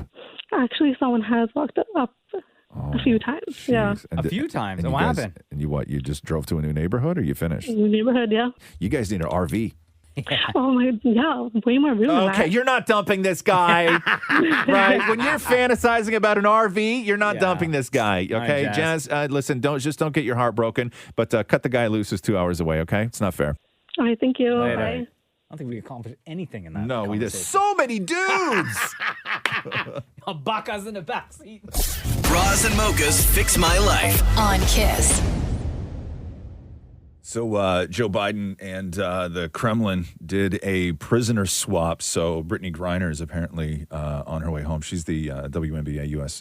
Basketball champ who was detained in Moscow back in February after she was found in possession of 2 vape cartridges containing cannabis oil, which is banned in Russia. And she was sentenced to 9 years of like hard, like penal colony time, like hard really labor. bad. And then so I guess Biden, they did a swap. So Brittany for a Russian arms dealer, a guy named Victor Bout. What do we know about him other than arms dealer? Like, how long has he been? What in else do you need to know? He's a Russian arms dealer, right? Like, I don't know, man. Do you know how long he's been locked up in the States? I don't. And I wonder I how don't long know. they've Let me been find out working. what this guy looks like. I wonder if he looks like an arms dealer. Like Ivan Drago? Yeah. No, worse. Like Eastern Promises kind of stuff, like that hard Russian look, not the pretty Russian look. Oh yeah, this guy looks Russian, very Russian. Scars, mustache. So here's Joe Biden breaking the news this morning. Moments ago, standing together with her wife Sherelle in the Oval Office, I spoke with Brittany Griner. She's safe. She's on a plane. She's on her way home. After months of being unjustly detained in Russia, held under intolerable circumstances. Brittany will soon be back in the arms of her loved ones, and she should have been there all along. This is a day we've worked toward for a long time. We never stopped pushing for her release. It took painstaking and intense negotiations, and I want to thank all the hardworking public servants across my administration who worked tirelessly to secure her release. These past few months have been hell for Brittany and for Charlie and her entire family and all her teammates back home. People all across the country have learned about Brittany's story, advocated for her release, stood with her throughout this terrible ordeal. And I know that support meant a lot to her family. I'm glad to be able to say that Brittany's in good spirits. She's relieved to finally be heading home. And the fact remains that she's lost months of her life, experienced a needless trauma, and she deserves space, privacy, and time with her loved ones to recover and heal from her time being wrongfully detained. So Victor Bout was the U.S. got him in 2008. This is the Russian arms dealer that they exchanged for Brittany Griner. He was captured and prosecuted. He was dubbed the Merchant of Death because he was said to be one of the world's largest illicit arms dealers. If you remember the 2005 Nicolas Cage movie, Lord of War, Yes, that was I do. loosely based on him. Oh, for Right, real? but only I guess Cage in that movie was American, but this guy Yeah. was Russian. And one of the reasons why they took the deal is that under federal sentencing rules, Victor Bout could have been released from prison in about 5 years. So it looked like they only had him for another 5. So he made sense, I guess, to be the piece So that when they he goes back- exchanged for Britney. So when he goes back, then he's a free man. He's Yeah, free. yeah. He's a free man. Huh. So there you have it. So U.S. basketball champ Brittany Griner, who, man, her story is crazy. On her way home from Russia in a prisoner exchange with the Merchant of Death. The Roz and Mocha Show podcast. Welcome to your Monday. Oh, for God's sake! What's going on?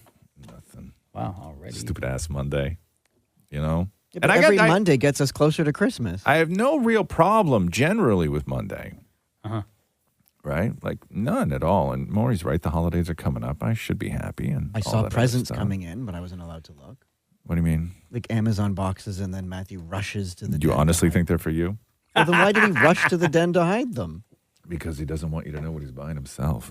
He doesn't want you touching his stuff. Yeah. Fair. Doesn't want you thinking all his stuff is your stuff. Leave my stuff alone. Right? It's my stuff. Yo, yesterday at 8 o'clock in the morning or 8:30, I placed an order with Amazon. Yeah. 4 o'clock in the afternoon, it shows up. Shut your mouth. I swear. Really? That never happens to me. Well, like Amazon? Was it like something you needed that day? No. It wasn't. No, it Damn. was something for Christmas. No. And it was something, and I'm not You going to got say to try what it this is. with something you need that day, though, man. No, it's happened before. It has? Yeah. When you order, like we've ordered stuff at like 7, 8 o'clock in the morning, and it shows up by that afternoon. You must live near the warehouse or something.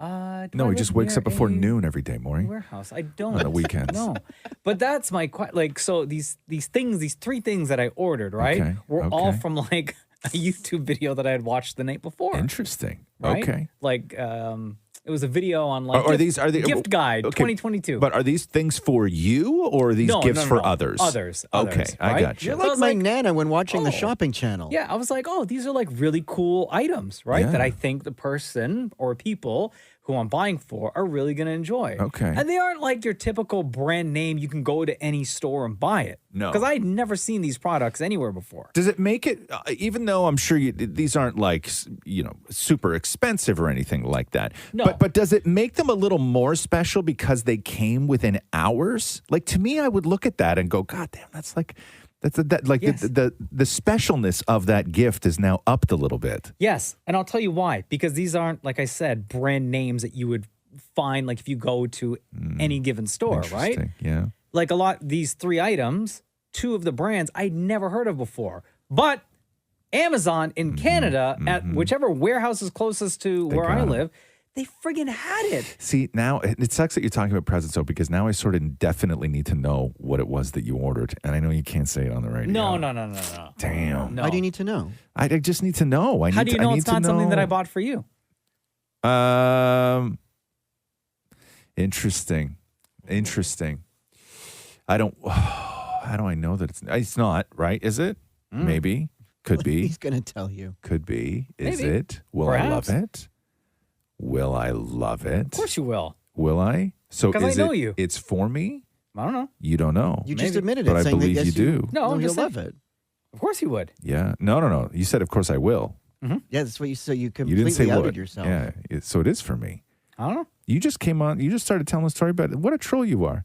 This whole time it was a gift for me. I don't know. It better be. I don't know. Why? I'm just telling you to be pissed if it's not now.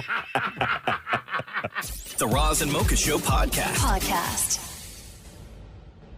What's going on? Welcome to the Roz and Mocha Show. I got the mower out yesterday. Did you really? Yeah. Oh, damn. You are committed, I huh? shouldn't have. I didn't do like a full whatever. I was just raking leaves, right? And let me guess. And it bothered you. And it bothered me. And then I was like, Yeah, God, it's kind of nice Isn't outside. it all muddy and stuff? No, it's not. It was Or like hard? No, it was cold? no, man. Yesterday Listen, was muddy actually- and or hard has never stopped me before. Yesterday was actually a nice day. Well, shut up, Shem. Oh, man, the visual. It's never stopped me before. I got a tool for that, too. Don't you worry. I'll take care of it all.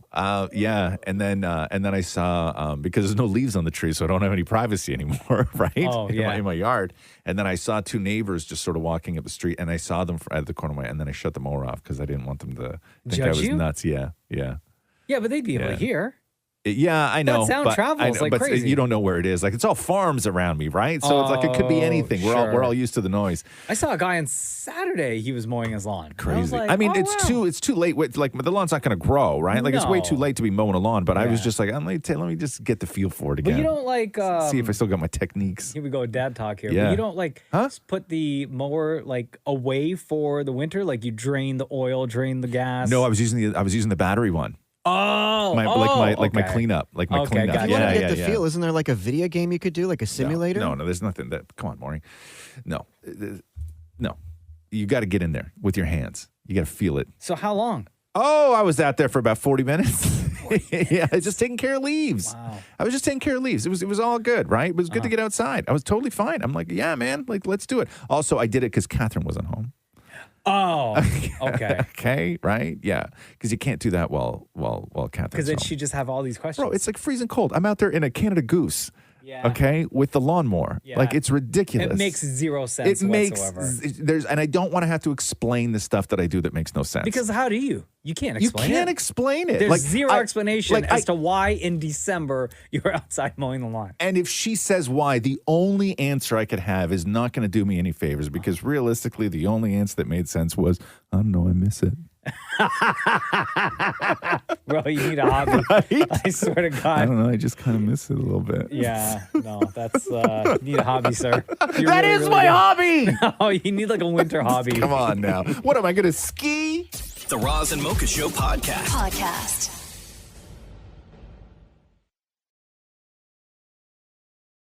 Watched, we watched both Home Alones last night. Oh, nice. In order? Yeah. Family tradition? We watch. It is. Number 2 is way better. You think so? No, I still like number 1. Just because I love New York, so to me, it's such a cooler movie. Very nostalgic. Yeah, I mean, I just think that. Do you know there's a part 3? Yeah, I know, but there's another kid in it though. Yeah. Yeah, that doesn't work into the universe. Into the Actually, I think there's universe, a 4 too. Yeah. We finally watched the Lindsay Lohan Christmas one on Netflix. When she Oh, gets you a- did? Yeah, with the, yeah. So stupid, Bro, but it's whatever. so stupid. But like, it's so stupid, but it's so great. but we enjoyed it. It is every like trope and cliche that has ever been in the, I had amnesia and now rich heiress. now I've fallen for the wrong guy. With a local. It's basically Overboard. Did you ever see Yes. Overboard? There was 2 I've versions heard of of it. Overboard. Overboard originally with Goldie Hawn and Kurt Russell, and then Overboard they did a remake of it not that long ago on one of the streamers a couple of years ago, which was really funny with I think like a Hispanic lead. I'm trying to remember what the actor's name was. It was really good. Like it was a really good remake of Overboard. But that's basically what it is. Also, when Lindsay Lohan's head hits that tree, she would have been deceased. Oh, absolutely. The way that, like, she didn't fall back. Like, they had Lindsay Lohan sliding down a mountain head on her first. stomach, head first, and literally, like, the top of her head hits the base of a tree. Her head would have split Like, open like a she coconut. would have been dead. Yeah. Right? Like, they could have at least done not that getting amnesia and the whole deal is a believable thing, but at least, like, a bump. I understand a bump. Right? And also later that afternoon when she's in the hospital, right? Like 0 bruises whatsoever. You No can't bandages. tell. No bandages like either. Nothing. No, like nothing on her head. Nothing, no scrapes. nothing, no nothing, cuts. nothing, And you nothing. slid face first, head Yes. first down a friggin' mountain. Yes. And you escape with like everything a-okay, and Yes. except Perfect for hair. Yeah. except for the fact that you have amnesia. Yeah. So I also love in that movie that they were like, spoiler alert, he's proposing to her on the top of the mountain, right? And my favorite thing is, it's like the way we all know the way, formations and everything else work. And they managed to climb to the top. But they were so much at the top of the peak of a mountain. Like when, she fell off one side of a mountain and he fell off the other. It doesn't work that way. It doesn't work that way. It's physics alone. Right? And then And then he winds up shacking up with like an old guy. Like the movie was, I loved it. I thought it was very enjoyable. But I've never. It's been so long since, and I know Christmas movies are the movies to do that with. But it has been so long since I've seen a movie where it is like every deliberate cliche that you could put in a movie. Yeah. Like every single one of them. Just so cheesy. But you can't not watch it. You can't not. Absolutely not watch it. The Roz and Mocha Show podcast. Roz and Mocha's Fix My Life. What advice can you guys give me? Okay, so my question is. Got a problem you can't fix? Roz and Mocha got you. Eleni, why don't you tell everyone why you're reaching out to Roz and Mocha Yes. to fix your life? Well, I need some advice. How can I get my family to support my new career choices? You wrote us this. Razamoka fixed my life. I resigned from teaching last year. Now I'm writing, cooking, and curating cultural events. My family doesn't like it, and I'm getting a lot of pushback. I love my family, but disappointed they just won't support me. Are you talking about like husband and kids, or are you talking about your parents? I'm talking about my husband, my parents, my sister, who's like a major businesswoman in the local community. Mm-hmm. My kids love it. My kids just adore the fact that I'm going out there and chasing my dreams. Your husband's not on board, and your parents aren't on board. Everybody thinks you made a huge mistake, right? Yes. Okay, so what exactly did you walk away from? Okay, so I was teaching with one of the school boards, I'm not going to mention, for 17 years. And I was bouncing around for a big portion of that from supplying. I'm a drama teacher, okay? And then finally, when I got my permanent job, they shoved me in English, which was fine. I could do the job, but I'm not an English teacher. I felt like a fraud for a long time. And then COVID hit, and we were on lockdown. And so the year that I was teaching virtually, I finally got to teach two subjects that I've always been wanting to teach, which was food and nutrition, because I'm a chef, and drama, because I'm a drama teacher. So, of course, these are two subjects that are completely almost impossible to do virtually. But I did a bang-up job, and it was great. And I thought, great, maybe this is it. Now I proved myself. They're going to give me an actual studio, and I can do some magic. No, they decide they're going to shove me back into English. So I resigned. And now I've got one book that I've self-published through Amazon. I'm working on a cookbook / storybook. In between to make some money, I'm curating culture events. So it sounds like to me that you quit your job for your hobby. But I don't want it to be my hobby. I want it to be. Could you not have done? I think that you were fed up with the teaching job and getting put back into English, right? Which is fine, fair enough. Everybody gets fed up. Yeah. But I think that maybe your husband is looking at you like you just walked away from a union job with a future pension. To do something that really if you had come to me and said, hey, I have these dreams where I want to do a cookbook and I want to, do all of this stuff, and I'm going to be a little bit, busier in my free time because I really want to dedicate some time on the weekends and at evenings to doing this. And I really need your support on this because it means a lot to me. I think maybe he would have been cool with it, but to walk away from that, to sort of turn your hobby into a career, I could kind of understand him. Yeah, no, I get you. And I've had conversations with my husband. So when he wasn't supportive, I was like, okay, you know what, dude? I got to do this for myself because I have no idea what's going to come next. And so I resigned anyways because I had to do it for myself. But why couldn't you also do this? Because then it's just taking away too much. Like as a teacher, I was spending a lot of time with my students, right? Being an English teacher is different from being a math teacher or a physics teacher. Like I was spending hours and hours. Okay. I get it. It's a rough life. But before you walked away, did you sit and work with somebody and come up with a business plan? Business plan. in terms of finances, are you bringing money in right now?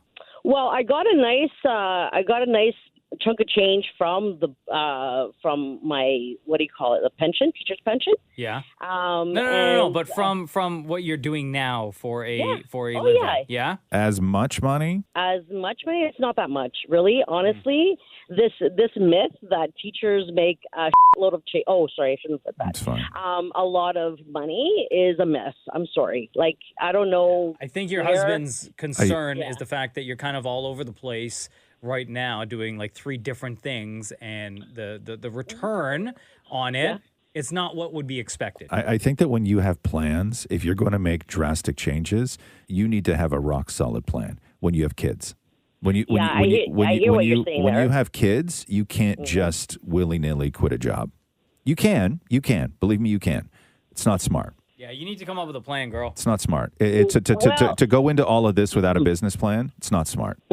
Okay, so what you're saying is that I need a business plan, and I go back to teaching. I'm not going back. No, I'm just saying. I think you did. I think you jumped the gun a little bit. I think you let your frustrations take over, and you walked away from something, and now you're pissed because people are looking at you, going kind of what did you do? I'm not particularly pissed. I just you want the support. I want the support, and I want them to see the good that I'm doing, because I am doing really good. Well, come up with a plan. Come up with a business plan, so then when you do get questions about this, you have answers. Okay, Eleni? I think that if you're going to win them over, you got to give them something that is viable. Does that help, Eleni? Yeah. Okay, I think that helps. Thank you so much. You got it, love. Okay, bye. Bras and mochas fix my life. On Kiss. There is a woman in Florida who is suing the Kraft company, Kraft Heinz. $5 million. For what?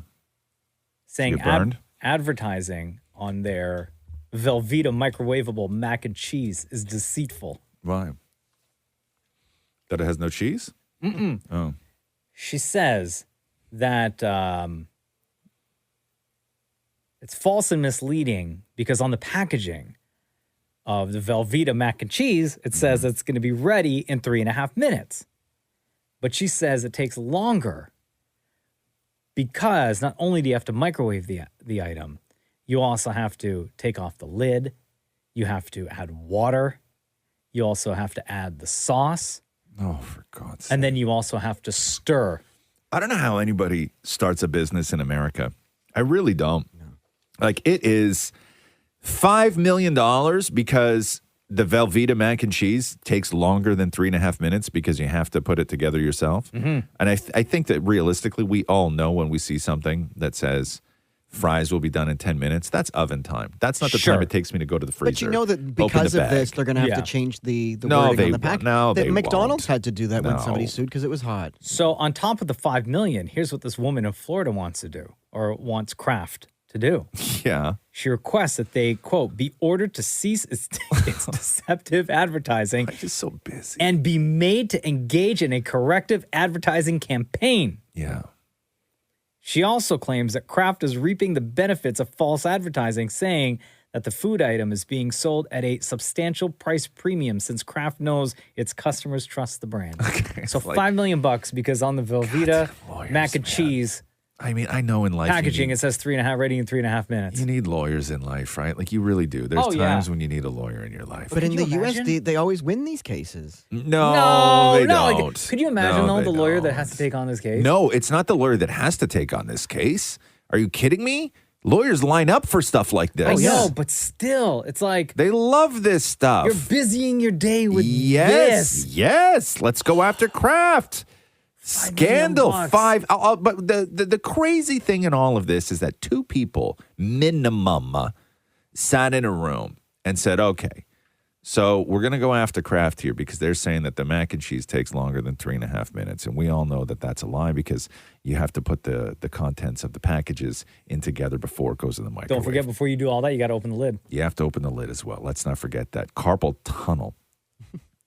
So what is that worth? And then they came up with $5 million. Mm-hmm. It was an actual conversation. Did they say $5 million because they assumed they'll settle for $2 million? Who knows why? I think that one. I think that they say 5 million because they know it'll get a headline, right? It's a sexy number. Yeah, exactly. Like $5 million because mac and cheese takes longer than 3.5 minutes. Gets us talking about it. 250,000, nah, not really. It's not going to make its way around the world. 5 million. Yes. Yeah. That gets their attention. And then all of a sudden, people are on Twitter being like, it's been 24 hours and Kraft hasn't responded. you know what I mean? The Roz and Mocha Show podcast. Shout out to our boy, Sean Desmond. Yeah. Always. So he's got that new song, Maniac, that's out, blowing up all over the place. This guy's been making noise lately and continuing with the trend. So he has the music video for Maniac that's coming out next week, right? But today at 12 o'clock. Did he hire like a bunch of hot dancers and stuff like that, do you think? Always. Yeah. I have the video. I can't tell you about it. Oh! But he's dropping something else today on his IG at 12 o'clock. At The Real SD, by the way. And you guys remember this song from like mid-2000s? This track? Obviously. Get ready. Oh, yeah.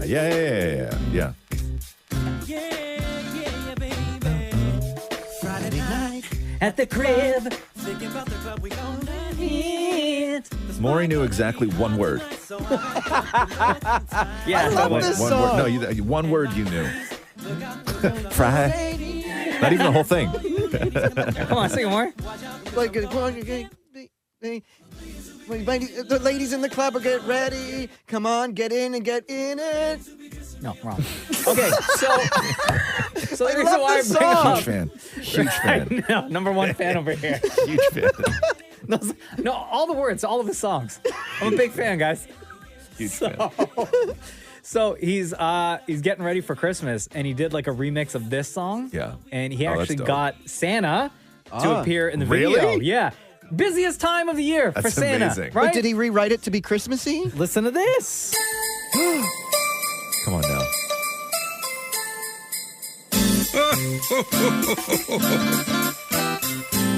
Ayo, Santa, are you ready? It's a Christmas miracle. Yes, it is. I love it. Get ready for Christmas. Yeah, baby. Christmas Eve at the crib. Thinking about the gifts I'm gonna give. The whole family's coming here. It's the best night of the year. Tell my babe on the low. Meet me under the mistletoe. And let's get this started right. Hurry up, cause it's almost Please release this. time. Please All the release this. parents who be waiting in line. Come on, get ready for Christmas. So wrap them up and bring the presents inside. Come on, get ready for Christmas. Can't believe it, Santa's coming tonight. Come on, get ready for Christmas. Put out the cookies and the milk on time. Come on, get ready for Christmas. Called in all the boys and girls. Keep singing and playing those jingle bells. Let's spread some joy all around the world. Happy holidays. Called in all the boys and girls. Keep singing and playing those jingle bells. Let's spread some joy all around the world. That's so great. Isn't that amazing? Big up to our boy, Sean Desmond. That is So going to be good. dropping at 12 o'clock today on his IG. The Roz and Mocha Show podcast. There is a new movie in theaters today called Violent Night. David Harbour Come on is now. Santa Claus. John Leguizamo is in the movie as well. Before I play you a clip of the trailer, let me read to you the synopsis here. An elite team of mercenaries break into a family compound on Christmas Eve, taking everyone hostage inside. However, they aren't prepared for a surprise combatant. Santa Claus is on the grounds, and he's about to show why this Nick is no saint. You ain't driving, are you? I steer a little, but the reindeer do most of the work. This is my 4th year as a Santa. How about you? I started the whole damn thing.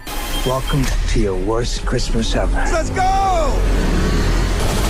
You have $300 million in your personal vault. That's what I want for Christmas. Time for some season's beatings. Season's beating. Love Santa Claus David Harbour, he like stabs the guy in the eye with Oh, come on. With a candy cane? with a candy No, cane. he doesn't. I Yeah, just he guessed does. that. He I just guessed does. that. Yeah, in I the haven't trailer. seen it yet. That's not a spoiler. It's in the trailer. There's Okay. another part of the trailer where he takes the star off the top of the Christmas tree. Yeah. Shoved again in the eye. Yeah. Shoves it in the eye of one of the bad guys. Yeah. And then turns it on. Turns on on now. the light. Come on right. now. Plugs it in and electrocutes the guy. It's so This funny. movie's amazing. It's a really, really violent. There's a reason it's called Violent Night. Yeah, it's right there in the title. We should not be surprised. Damnit Maurie talked to John Leguizamo, who plays the main bad guy in this movie. Yeah. John Leguizamo, how are you? I'm groovy, bro. I'm groovy too, babe. All right. This is not your lovey-dovey Christmas movie. This is wild. In my entire life, I never assumed Santa could be a badass guy that could actually kick ass till this movie. Did you ever assume Santa could kick ass? Oh, hell no. I mean, to make a Santa drinking, smoking, cursing, kick-ass Santa, I mean, David Harbour made me believe. I believe now. I'm a believer. Like, I'm telling you, you have to watch the trailer because David Harbour is so good. How real was the fight between you and David Harbour? Did you get hurt? Yes, it was too real. David's 6'5". I'm just under 6. All right, I'm 5'8". And he gained 300 pounds for the flick. Yeah, so, I trained with the best stunt coordinators in the world, David Leitch, who directed John Wick 1 and The Matrix, and did the stunts for The Matrix. And I said to him, make me better than David. I want to look like an assassin. Give me some extra moves so I can look like I could kick his ass. And they did. They gave me some great moves. And yes, I got hurt. The day after the fight, I could not get out of bed without assistance. Really? Oh, yo. It was like 50 moves. It was 50 moves. And I'm a little older, and, to do it, like, for 2 nights, like 12 hours punching, I rolled off the bed, fell on the ground, flip-flopped like a fish, that somebody just caught, and then eventually I could stand. So John Leguizamo really got his ass kicked by, I know. He's by like, David I Harbour. needed people to help me get out of the bed more. He's like, same. Talk to me about filming this movie in our very own Winnipeg. Wow. I've been to every place in Canada. I filmed everywhere. I filmed in Toronto, Vancouver. I've done shows in Montreal for Just for Laughs, my one-man shows. But Winnipeg got me. Minus 35 degrees, one of the coldest winters they've had. Yeah, that shook me. That was the people were beautiful. I'm not gonna lie, and the food was great. But that cold, ooh. Yeah, Winnipeg cold is different from any other cold in the entire country. Yep. John Leguizamo in a new movie called Violent Night alongside David Harbour. That movie is out right now, just in time for the holidays. Now, okay, Christmas dinners are a big deal with anyone's family. For Christmas dinners with your family, do you actually cook the meals, or do you order the food and pretend that you cooked the meals? It's a tradition of mine to pretend that I made the meal. Oh, no. And they've caught on by now, but they let me slide. I order it like a couple hours before. I take it out of all the tins, and I put it in our own bowls. My wife helps me, and we stick it in the oven and pretend that we made it ourselves. Oh, no. So wait, hold on. You go on the Uber Eats app or whatever, and you order like the best meal possible, and what, you have to hide the evidence? Yeah, I put it in the garbage bags, take it downstairs to the basement, and hide it. Yeah, they don't know. It looks home cooked. And wait, when they compliment you, you still say thank you? I say thank you, but I mean, when they ask me, oh my God, I love that. What do you use? And I have to say, like, it's my mom's secret recipe. The lies go deep. Yeah. You found your soulmate, huh, Maury? Maury's sitting here taking notes. That is That's John awesome. Leguizamo. Violent Night is a new movie in theaters now. The Roz and Mocha Show podcast. Here we are wrapping up the year. 2 days in to December. Mm-hmm. We did not get a chance to play yesterday your November recap. We do this every month, at the end of every month. Shem, executive producer of the Roz and Mocha Show, songwriter, singer, rapper, also single. Smells good. Smells good. Thank you. Like cologne and cocoa butter. Hey. Deepa's in the room with him right now. What does he smell like, Deepa? Every time I walk into the room, I'm like, why does it smell like bath gel and cologne. So that's pretty much what he You're smells welcome. like. Yeah, thank you. Very pleasant experience. And the smell stays in that room for hours. Yeah. Shem, real quick, before we play the November recap, we go through some of the biggest headlines of the month and put it to song. Holy cow. Yeah, what was take us through a little bit of the songwriting process. Was this the most difficult? Where does it rank in all the months so far? Number one, the hardest one to write. Really? And also the hardest one to sing. You'll hear why. You'll hear why. When do you start writing these? Like, do you wait till literally the end of the month and then you write, or do you like take notes throughout the month? So I take notes throughout the month because, you're right. I can't start writing on the 1st. I got to start waiting. I wait till about the 20th or so of the month, and then I pick a song, and then I try to stick to the original song's rhyme scheme, right? Because that's the way to keep it catchy, hopefully, right? And then, And then you and Chris Kelly, who also works here on KISS, you guys produce the song, make the music video. Music video is going to drop on all KISS social accounts later today. But here's your November recap, y'all. Oh, yes. Yes. This month we had the QB strike. Elon Musk is such an ass. For takeoff, he lost his life. Aaron Carter gone too fast. Oh, yeah. Both gone too fast. Yay. Flickamania was in the air. Trump running for press, he don't care. No Taylor tickets anywhere. One Santa is here. Yes, Santa will be here. Yay, well, baby. Trade dropped, Black Panther 2 dropped. Are those Wonder Gray cops? No, please stop. Boo, go away. Trade dropped, Black Panther 2 dropped. Are those Wonder Gray cops? No, please stop. Boo, go away. Remembrance days for the vets. Carrie and Olivia called it quits. World Cup is here, place your bets. Nick Cannon has 12 kids. That is so many kids. So many babies. Trade dropped, Black Panther 2 dropped. Are those Wonder Gray cops? No, please stop. Ooh, go away. Trade dropped, Black Panther 2 dropped. Are those Wonder Gray cops? No, please stop. Ooh, go away. Yeah, you're rising, November recap, baby. The Roz and Mocha Show podcast. Look at what time it is. Yeah. Hey, Mocha. You ready? Yeah. Let's do the news. A Roz and Mocha Show and KISS 92.5 News Break. So I want to play you this clip from Art Basel in Miami, which is a big art installation that they do. I always thought that was a person. Yeah. And shows you how artsy I am. I thought the name was Art Basel. Which is fine. But it's Art Basel? So this is where a lot of rich people show up and a lot of flexing, but there's a lot of art.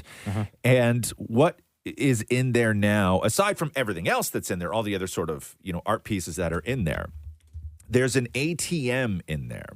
And on the top of the ATM is a screen. And on that screen is the leaderboard. And so if you put your card into this ATM, you can take money out of it, but the ATM takes your picture and it posts your account balance. No, absolutely not. With your picture, and it's a scrolling leaderboard. So there's one person at the top. So it's there all the time? It's there, yeah. So it's there. It's there all the time. So here, play the clip. This is a guy talking about the ATM that's in Art Basel.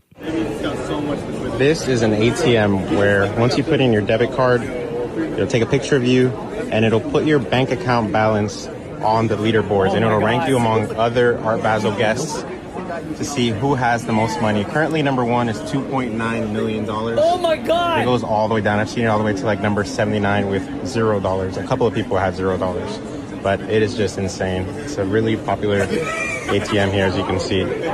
People are hesitant to put their card in there. Well, yeah. Yeah. I would not be doing that. Okay, so this was done by the collective Mischief out of Brooklyn. These were the same guys that hooked up with Lil Nas X to do the Satan shoe. Oh, okay. Right? Yeah. And then they're always getting in trouble for stuff. So they say the ATM leaderboard is an extremely literal distillation of wealth-flaunting impulses. The ATM was designed because Miami Beach is a, quote, dense concentration of people renting Lamborghinis and wearing Rolexes. So they were like, hey, if you're going to flex that hard, like here's the biggest flex right now. Don't rent a car and show up in fake diamonds. Yeah. Right? Prove it. Big shot. Would you put your card in, Ross? No, hell no. Yeah, I don't want people to know. Man, first of all, I don't trust these people enough to know that they have, at that point, your card number and your PIN number. Yeah. And your face. First of all, and your face. Identity theft I'd be more worried about just people seeing me on the leaderboard. I would be, bro. Like that Identity theft, Jim. Like not just card skimming. They have your card and your PIN. But once they see my balance, they're not going to want to take anything from me. Well, listen, man, you and I worry about different things in this world. Right? Also, that to me is like that's like the blacklist. Like you could sell that and then all of a sudden you know who to rob. Yes. Right? Like if you put your card in there, that guy who put his card in there and had 2.9 million. How long do you think he stuck around for after he realized that was going to be on the screen forever? Gone. Yeah. Really? I assumed he was standing off to the side watching people look at his number. Hell no. Listen. No, man. Identity theft. Bro, it's not good. It's not a joke, Jim. It's not. The Roz and Mocha Show podcast. Dolly Parton on the Kelly Clarkson show yesterday. Good time to remind people that I Will Always Love You was, in fact, a Dolly Parton song written and performed originally by Dolly Parton, of course, made super famous by Whitney Houston. But this is Dolly and Kelly doing a little bit of I Will Always Love You. How about if I sing a little bit of it and you sing harmony with me? Okay. Okay, I'll sing a little again. Woo! And I will always love you. I will always love you. That breaks Hey. Right? Listen, God, Kelly Clarkson's so good at stuff, huh? I was going to say, people don't know. Like, I don't think Kelly Clarkson gets the recognition she deserves. Do you watch her show? It's amazing. Yeah. It actually is pretty good. I've seen bits and pieces of it. Yeah, I mean, her show's, the singing on her show is good, right? But the show itself is like, it's okay. It's a fine, it's I just a like fine how talk interested show. she is in talking to everyone. Yeah, it's a fine talk She show. knows how to play the game. Yeah, but that's great, though. I love that clip, man. The Roz and Mocha Show podcast. Now, if there was anybody who thought maybe there was a chance that Kanye could explain everything he has said recently, maybe as some sort of performance art thing or shock or to make a point or there was something else behind it. Yeah. Or that he was off his meds or anything. If anybody thought where there was still a tiny, tiny, tiny little sliver of you thought maybe there could be some sort of redemption arc in all of this where it would all make sense. That is now gone forever because when you say stuff that is so whack that you leave Alex Jones speechless, there's no hope for you as a person. And so this was Kanye talking about, I don't know if you've seen this, talking about Hitler on the Alex Jones show yesterday. You're not a Nazi. You don't deserve to be called that and demonized. Well, I see good things about Hitler also. I love everyone, and Jewish people are not going to tell me you can love, us, and you can love what we're doing to you with the contracts, and you can love what we're pushing with the pornography. But this guy that invented highways, invented the very microphone that I use as a musician. You can't say out loud that this person ever did anything good, and I'm done with that. I'm done with the classifications. Every human being has something of value that they brought to the table, especially Hitler. I like Hitler. I don't like Hitler. And I know you're trying to be shocking with that. I'm not trying to be shocking. I like Hitler. I do not. The Holocaust is not what happened. Let's look at the facts of that. And Hitler has a lot of redeeming qualities. Bro, first of all, I didn't know Alex Jones still had like a platform. Oh yeah, he still has a show. Still I has had his no website. idea. Yeah. Oh my god. So Kanye's sitting there doing the Alex Jones show, and this is like there's everything that's like layers on layers on layers. Yeah. So Kanye is sitting there doing the Alex Jones show, wearing of all things a Balenciaga mask. Oh God. Oh my god. He does this on purpose. Okay, There's no way. wearing a Balenciaga mask. He's also been banned from Twitter again. So Kanye tweeted. Did he just get back on last week? Yeah. Elon Musk let him back on, and then he banned him again. So Kanye last night tweeted it's a Star of David symbol with a swastika in the middle of it, and then he put like "Yay 2024." I guess he was going to use this symbol for his campaign. And I think he literally just Googled Star of David swastika, and this is the thing that came up. But the sign that he this is why Kanye's such an idiot. Like, I'm done with the whole genius nonsense. He Googles and he just regurgitates. Yeah. So that symbol, right, was actually the symbol that was used for this like alien religious cult called the Raelians, where they were started by this French race car driver named Réal. And I've met them. I've like interviewed them, and I knew a girl who was Iranian, and they believe that humans weren't created by a god; they were created by aliens, and through technology and science, and they're the ones responsible for Topless Day. You know when Topless Day happens, and in all the cities in the world, they're the ones that started this sort of like free love sex alien cult called the Raelians. But that was their pendant, right? And even those whack jobs stopped using that pendant years ago. And they altered it. So Kanye literally just Googled that and everything else. But this is how, and this is how you lose your kids. Like, I don't think Kanye understands that, right? Like, and he just went through the divorce settlement. Yeah, like this is how you lose your children. Like, and I don't know if he fully understands the implications of all of this. I'm so far away from being a fan of Kanye. And now, why right? why haven't his peers come out to say anything yet? Why hasn't Drake said anything about Kanye yet? I think it's better that it's just not to say anything so you don't get quoted and stuff. Too. Nobody wants to touch that. Yeah. I mean, what he said there. But shouldn't you, though? Nobody. I mean, it's the right thing to do. Yeah. Also, nobody wants to be first. Yeah. No one wants to be. You're right, Maurie. Nobody wants to be first, and no one wants to associate themselves with I have Kanye. never heard anything in my entire life that hit more than like daggers than what he said. Yeah. Like he is. I don't know. But it still sort of feels like a troll because it's all Kanye. does. You can't troll with things like that. You can't just do that. You cannot. It just feels like some sort of weird thing, man. Like some weird troll job that What were you gonna say, Diva? No, I feel like he just needs to maintain irrelevancy in whatever shape or form he can. So he just says all of this ridiculous thing so that he gets attention. And he knows when he says the shocking things, like everyone's going to talk about it. Like Kanye said this, and I feel like he feeds off of that. But it's just so I could understand. ridiculous. I could understand that if there was a part of me that didn't think that Kanye actually believed this stuff. But I think he does. But I think he does believe this stuff. You know the trickle effect. Like I've had people in my family who have been in the Holocaust. And Sure. when he says something like this, and then my grandmother phones me and wonders, "Is this real?" It just hurts. Yeah.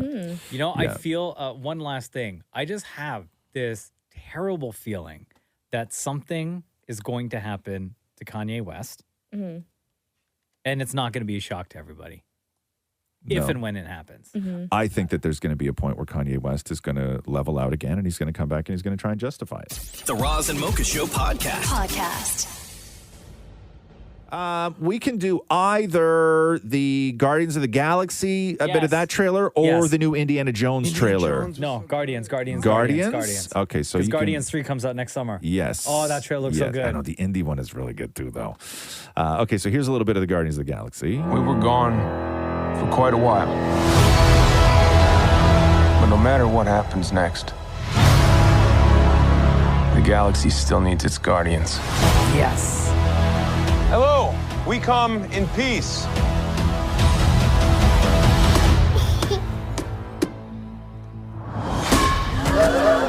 Come on, Drax. Seriously, dude? No!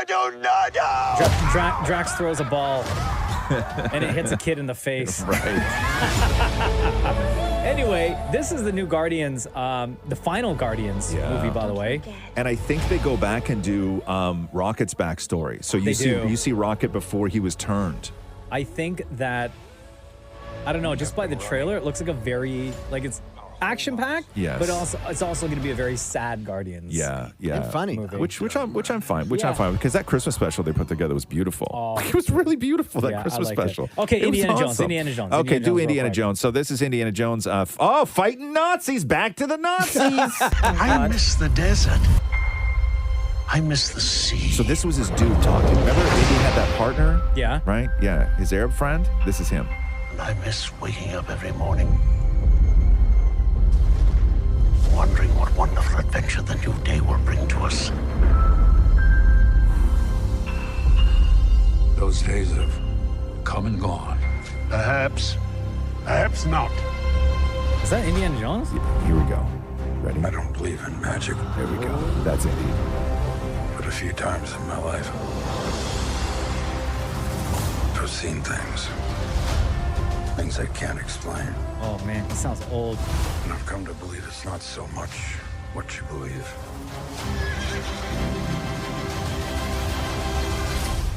It's how hard you believe it. Oh, But even though he's like 100, he's still like riding a horse and jumping off a horse into like a moving car and But stuff they like that. de-aged him, don't forget. No, for only the beginning of it. Oh. Yeah. Get back. Yeah. Lots of bullets. Yeah, he brought a whip to a gunfight. I was going to say, lots of bullets, lots of whips. The Roz and Mocha Show podcast. Sad day. Bob McGrath, one of the original humans on Sesame Street, passed away yesterday at the age of 90 years old. Here's a little bit I about- feel like meeting somebody around the neighborhood today. How about it? Oh, who are the people in your neighborhood? In your neighborhood? In your neighborhood? Say, who are the people in your neighborhood? Well, they're the people that you meet when you're walking down the street. They're the people that you meet each day. Yeah, Bob's family confirmed his passing in a statement shared on Facebook saying, "Hello, Facebook friends. The McGrath family has some sad news to share. Our father, Bob McGrath, passed away today. He died peacefully at home, surrounded by his family." The show's official social media channels reposted that and then said the Sesame Workshop mourns the passing of Bob McGrath, a beloved member of the Sesame Street family for over 50 years. Man, R.I.P. Bob. 90 years How old. long he was on that Incredible show. life, though. 90. The Roz and Mocha Show podcast. I was listening to a little bit of that Weekend song from Avatar. Oh, how So is we've done so much talking about how when pop stars do songs for movies, sometimes they work, most times they don't. And it was kind of a drag when we had waited so long for something new from Rihanna, and then what we got was the songs from Wakanda. And it's fine, but it's not for like the movie. It's not for the the Rihanna movie. No. that we kind of have been yearning for.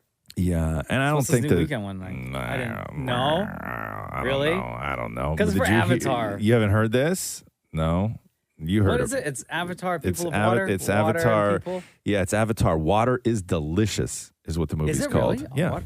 No, it's not. I know water. Is it fire and water? Yeah, no, it's The called water it's- planet? No, bro, it's called Avatar. Water is delicious, and then there's like I think that it's supposed to go like there's just a bunch of letters, but I think it's pronounced like it's Avatar. Water is delicious. I think that's how you pronounce that. Man, you're such an ass. Thanks. I think that's how it's pronounced.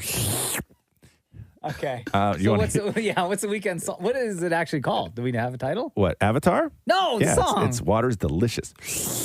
I can't wait. I can't wait to hear the Weekend sing that part. It's called Nothing Is Lost. You give me Wherever strength. we go, this family is our fortress. Thought I could protect you from paying for my sins.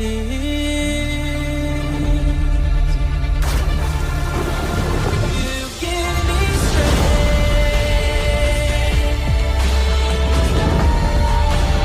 I'm with you either way. Nothing's lost. No more pain, just Avatar: The Way of Water. I'll The Way of Water. Yeah, Not I messed Water it up. Delicious. I messed it up. I got a couple words wrong. You were close. Right? Yeah, it's close enough. Right? It's close. What do you want from me, man? There's so many movies to I try don't and know. remember. Just the way the song builds up. Yeah. At that part, Yeah. I feel like it may be another, like, Pray For Me. No. The one that he did from the first Black Panther. Yeah, I don't know, man. Like, it may build up into, like, an up-tempo track. I mean, The Weeknd's got a You think we're gonna play the song on this show? Hell yeah. You think so, Shem? Oh my God, absolutely. No chance. We'll play it. When is it out? Tomorrow? When does it come out? When's the 16th? 16th, next Friday. Next Friday. No, but the song. The movie comes out. Oh, the song will come out the same day as the movie? Oh no, it probably drops earlier. It's No, probably it'll have to. Yeah, it's If the movie's out next week, then the Yeah. song has to drop tomorrow. yeah. The song will drop early. I don't even know when the song comes. When's the song officially drop? More? Do you It know? says next week. The song? Yeah. Yeah, I know the movie drops next week. It'll drop next Thursday at Thursday. 3 p.m. Oh, So the okay, day cool. before the movie. Yeah. Okay, yeah. so yes. Like we'll when the play song- it because it's New Weekend, but we're not going to play this regularly like it's Anti-Hero. There's no way we're playing this. Thought I could protect you from paying for my sins. You think so? Maybe we will. I know nothing about music. You give me strength. I'm with you either way. No, there's no way. You don't think it's going to pick up after this? No, not enough. Not in the right direction. No? What do you No. think, Shem? I 100% think we're going to end up playing it. Like as No, a no, song, no. or like as a Do like you a hey, think- here's the new track Do you from. think it's going to continue on this anthemic theme? Or do you think after this part here,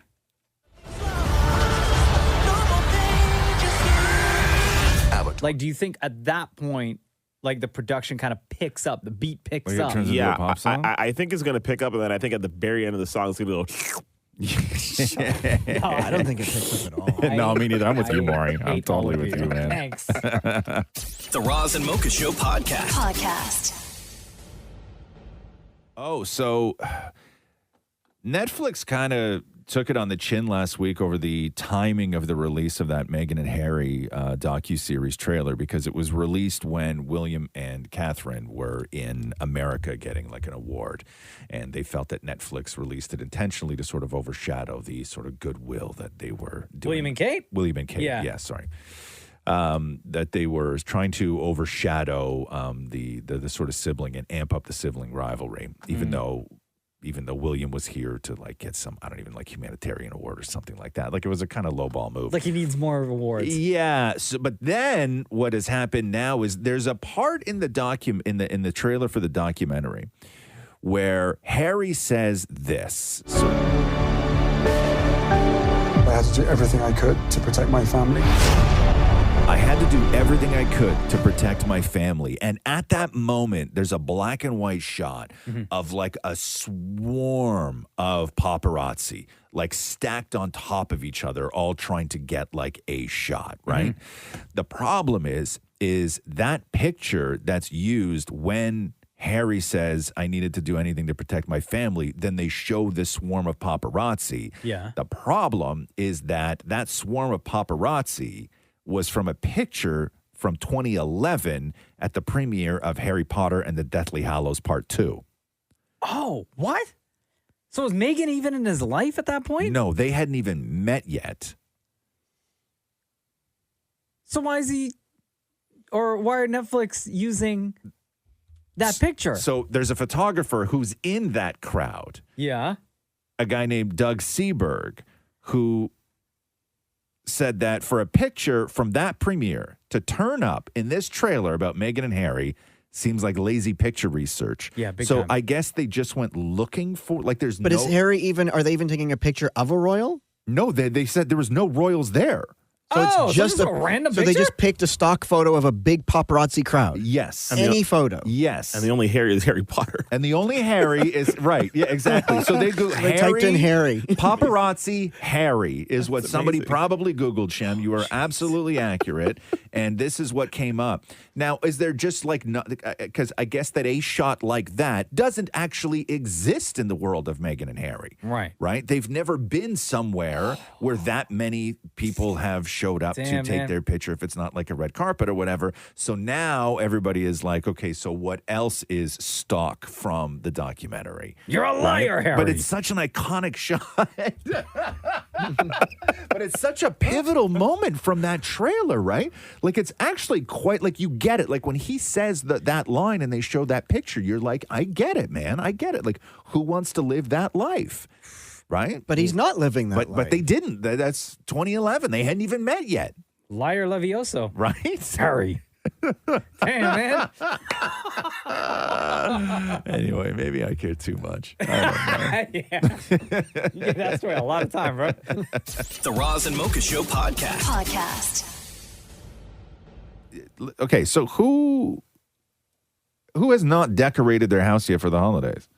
I haven't. You haven't? Are you going to, though, Sean? Yeah, I typically wait like 2 weeks before Christmas. Really? Why is that? That's super late, man. So that's like next week? Yeah, like next week. Yeah. You're missing out on the enjoyment. No, I still enjoy Christmas. It's just busy, man. Yeah, because apparently this past weekend that we just had was like the big weekend for doing it. I'm like, my stuff's been up forever. I saw a bunch of people in our neighborhood putting up, because the weather was like pretty decent. Right. A bunch were putting up lights over the You garage. just totally dropped the ball in honoring Bob McGrath when you said you saw a bunch of people in your neighborhood just then. You really did. Oh, you dude, really why did. you gotta say that? You totally dropped the ball on that. Yeah, you could have brought it all the way back to R.I.P. Bob McGrath. R.I.P. Bob McGrath. Yeah. I meant to say that. The Roz and Mocha Show podcast. Mel B was, Spice Girl Mel B was doing a show over in the UK called the Big Nursty Show. I guess that's how you say that. Oh, so nursty. And the question came up, who is how did they say it? The biggest D-head she had ever met. Who is the biggest D-head she's ever met? By the way, this is why James Corden is trending today. Oh, really? I was going to guess like somebody in the royal family or something. Well, I mean, no, but there are other names that she says. So here's the clip right now, and then we'll come back and discuss. This is the first question. Now, who is the biggest head celebrity you have met? I can respond. Oh, she's going to respond, ladies and gentlemen. Can I go, ooh? Yeah. Stick the kettle on, stick the kettle on. So there's a few. Well, there's James Corden, Jerry Halliwell. Jerry! Jay, She said Jerry! She said and, me. Oh. But Jerry, that's your former, that's your Spice. I know, but I love her to bits, but she's really annoying. Oh, man. Yo, I love it. Well, what's going on with James Corden? He said he's a What did he do?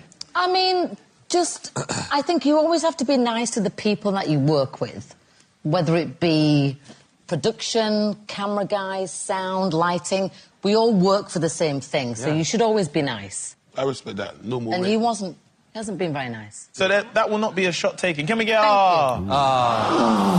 Do you remember there's that famous clip where Jimmy Kimmel is sitting with James Corden, and you know James Corden always does those like the games where it's like you answer a question or you got to eat something or whatever it was. And Jimmy Kimmel sat in front of James Corden, and the question that James Corden had to answer was give me the names of 2 cameramen in the room with us right now. And James Corden, no. No. So that was a fun. The Roz and Mocha Show podcast. John Krasinski doing the Late Show with Stephen Colbert, talking about his daughters and what it's like to introduce his kids to something like The Office. Listen to this. Yeah.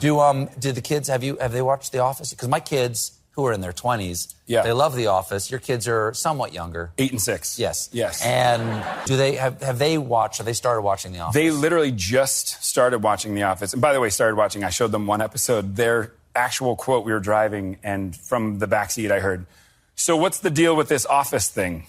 And I was like, okay, it's a big question. We'll cut it down in bite-sized morsels. So Emily was like, just show them the pilot. And so they were watching the first episode. And my oldest, turns out she's a screen talker at her. So she's talking to the screen. And so when Steve fired Jenna, she goes, "What are you doing?" What are you doing? And then she goes, you're a horrible person. And I said, you should meet Steve Carell.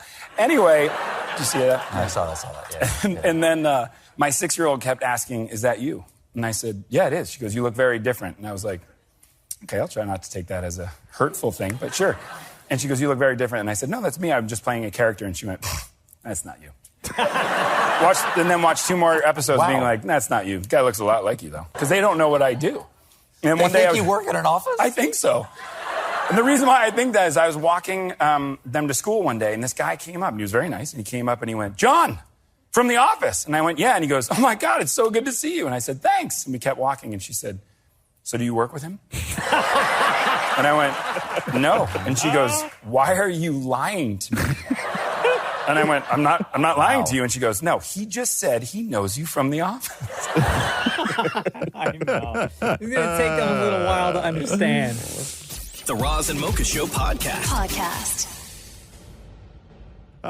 When it comes to online dating profiles, people aren't necessarily truthful. We know that in a new survey, 47% of people admitted to having intentionally stretched the truth. And it's more common among men slightly than it is among women. Now, interestingly enough, the most common thing that people lie about is what, Shem? I'm going to say their age. Their age. Oh, Mocha, no. you want to take a stab at this? Salary? Salary. How much money they have? Damnit Maurie. Their height. Their height. Incorrect. The number one thing that people lie about is their current hairstyle. 61% of people say that they have done that. 61%. This is probably having either an outdated or misleading photo. For men, it could be like hiding their baldness or receding hairline. And for women, they may use a picture of them when they were at like a fancy dress party where they went to the salon all day and got either a big blowout or a ton of extensions and all of this stuff. So it's the hair is number one. Now, what is the second most popular thing that people lie about? The second most popular thing that people lie about. It wouldn't be money? You say length? Yeah. You said money, Mocha? Yeah. Money? No, not necessarily money. Not necessarily money. Can I guess what they do for a living? Yes, that's it. Career. Oh. There you go. Career is the second thing. Shemar, you're not on the dating apps anymore. No, never was, No, actually. You never were? No. I've had my picture used, and I know you have as well. Yeah. But never have I been on a dating app. I see. I'm always, now that I know that my picture's been used, I kind of wonder if it worked. As awful as it is. Awful as it is that somebody steals all your pictures and uses them on a Tinder or Bumble profile, right? And it's a violation when it happens. But I'm always curious as to whether it worked or not. Like maybe it was somebody who just sort of looked like me. You know what I mean? You know what? I'm going to say no. No. No offense. No. Only because you don't have like all these women reaching out, like DMing you. But I don't. But do people find you on Tinder and then write you on Instagram and stuff like that? Oh my God, yeah, they absolutely. do. Huh? Yeah. Interesting. Slide through them DMs, man. Yeah. No, the guy probably nothing like me. There was that one guy though. Do you remember when it was a guy a fan that I met, and he took a picture with me and used that picture as his profile, but like he sort of shifted it off to the side a little. Where so it was more you than him? Yeah, it was like more me than him. He was still in it, right? But it was way more me than him in that picture. Like, I wonder if that worked for that guy. Probably not. No, probably not. The Roz and Mocha Show podcast. I was under the impression that Black Adam was like this massive runaway hit, right? Yeah. So, Black Adam with Dwayne Johnson cost $195 million to produce. They say that they had a worldwide marketing budget of around $100 million. Looks like they spent all that money too. Black Adam needed to earn $600 million worldwide to break even. Black Adam right now is sitting at $387 million. That's it? So Black Adam is a bust. No! And I like the movie. No way. That is an incredible amount of money. So box office experts have it sort of like panning out, meaning like its high end is going to be around $400 million globally, which is problematic. However, Warner Brothers is disputing those numbers, saying that the movie's break even is $400 million, so it could very well break even, according to Warner Brothers. Break even, so then it won't actually make a profit. No, it won't. But break even is still, they didn't lose, right? Yeah, DC just can't catch a break, huh? It's really wild to me. It's really wild. Like that movie was like, it was number one for a couple weeks and did real well. And like you would like, it's just, these are so expensive to make. Is it because people aren't going to the theaters right now? No, because Wakanda Forever's been number one for 4 weeks. Murdering it, yeah. But did that break even, or did that? Well, I mean, make a it's only been 4 weeks, right? That movie surpassed, I believe. Yeah, no. So That's it's crazy. not that, but you know, people still, there's not as many people going out, but God, these movies are so expensive, man. I wonder, like DC, $200 million to make. They really, oh my God, just can only rely really on Superman and or Batman. Yeah. Right? Yeah. I don't know. But like, if you're not making money when your movie does, you know, almost $400 million at the box office, like, I don't know what to do. They need to find a cheaper way of making them. Well, no, but the difference is that the problem is that you can't make these movies cheaper, right? Like, you can't make a Wakanda Forever or a Black Adam, you know, cheaper than that. I mean, I'm sure you could, but then the problem is that you're going against all the current standards in Hollywood. These movies never used to cost this much money, but now they do, and that's what everybody charges. Crazy, Maybe man. I'll help out. Crazy. And I'll rent it this weekend because I know it's on demand. You gonna go see it again? Maybe I'll watch it again. Yeah. They really need your help. I'll throw DC my $24.99. Yeah, I know. Help a boy out. But that's incredible to me, man. That like one of the biggest stars in the world, everything else in the movie still does $400 million and it's not enough. That is crazy to me. The Roz and Mocha Show podcast. Ice Cube doing the Mike Tyson podcast. First of all, this sounds like the most chill podcast of all time. Dude, Mike Tyson was eating popcorn and nuts during this conversation. They're all high as hell. It's called hotboxing with Mike Tyson. Have you ever seen I've on seen it. YouTube clips it's on wild, YouTube or whatever? It's like they're all high as hell. Like, it's amazing. It is the most chill sounding podcast I've ever heard in my life. But this is Ice Cube talking about how he wants to regain control of the Friday franchise. Listen to this. Any chance that as fans we'll get a chance to see the closing of Friday? I don't know. You know, that's Warner Brothers is weird right now. I don't know what they doing. They don't know what they doing. So keep that show. We'd love to have it back. It's my movie, but they have You'd be willing to pay for it? distribution control. So, You be willing to put your own money out? I ain't putting for it. No, they need to give it to me. And they're gonna make money. You know what I'm saying? I'm about to pay for my own stuff. That's the issue with That's that. stupid. I mean, that ain't in my wheelhouse. I'm not doing that.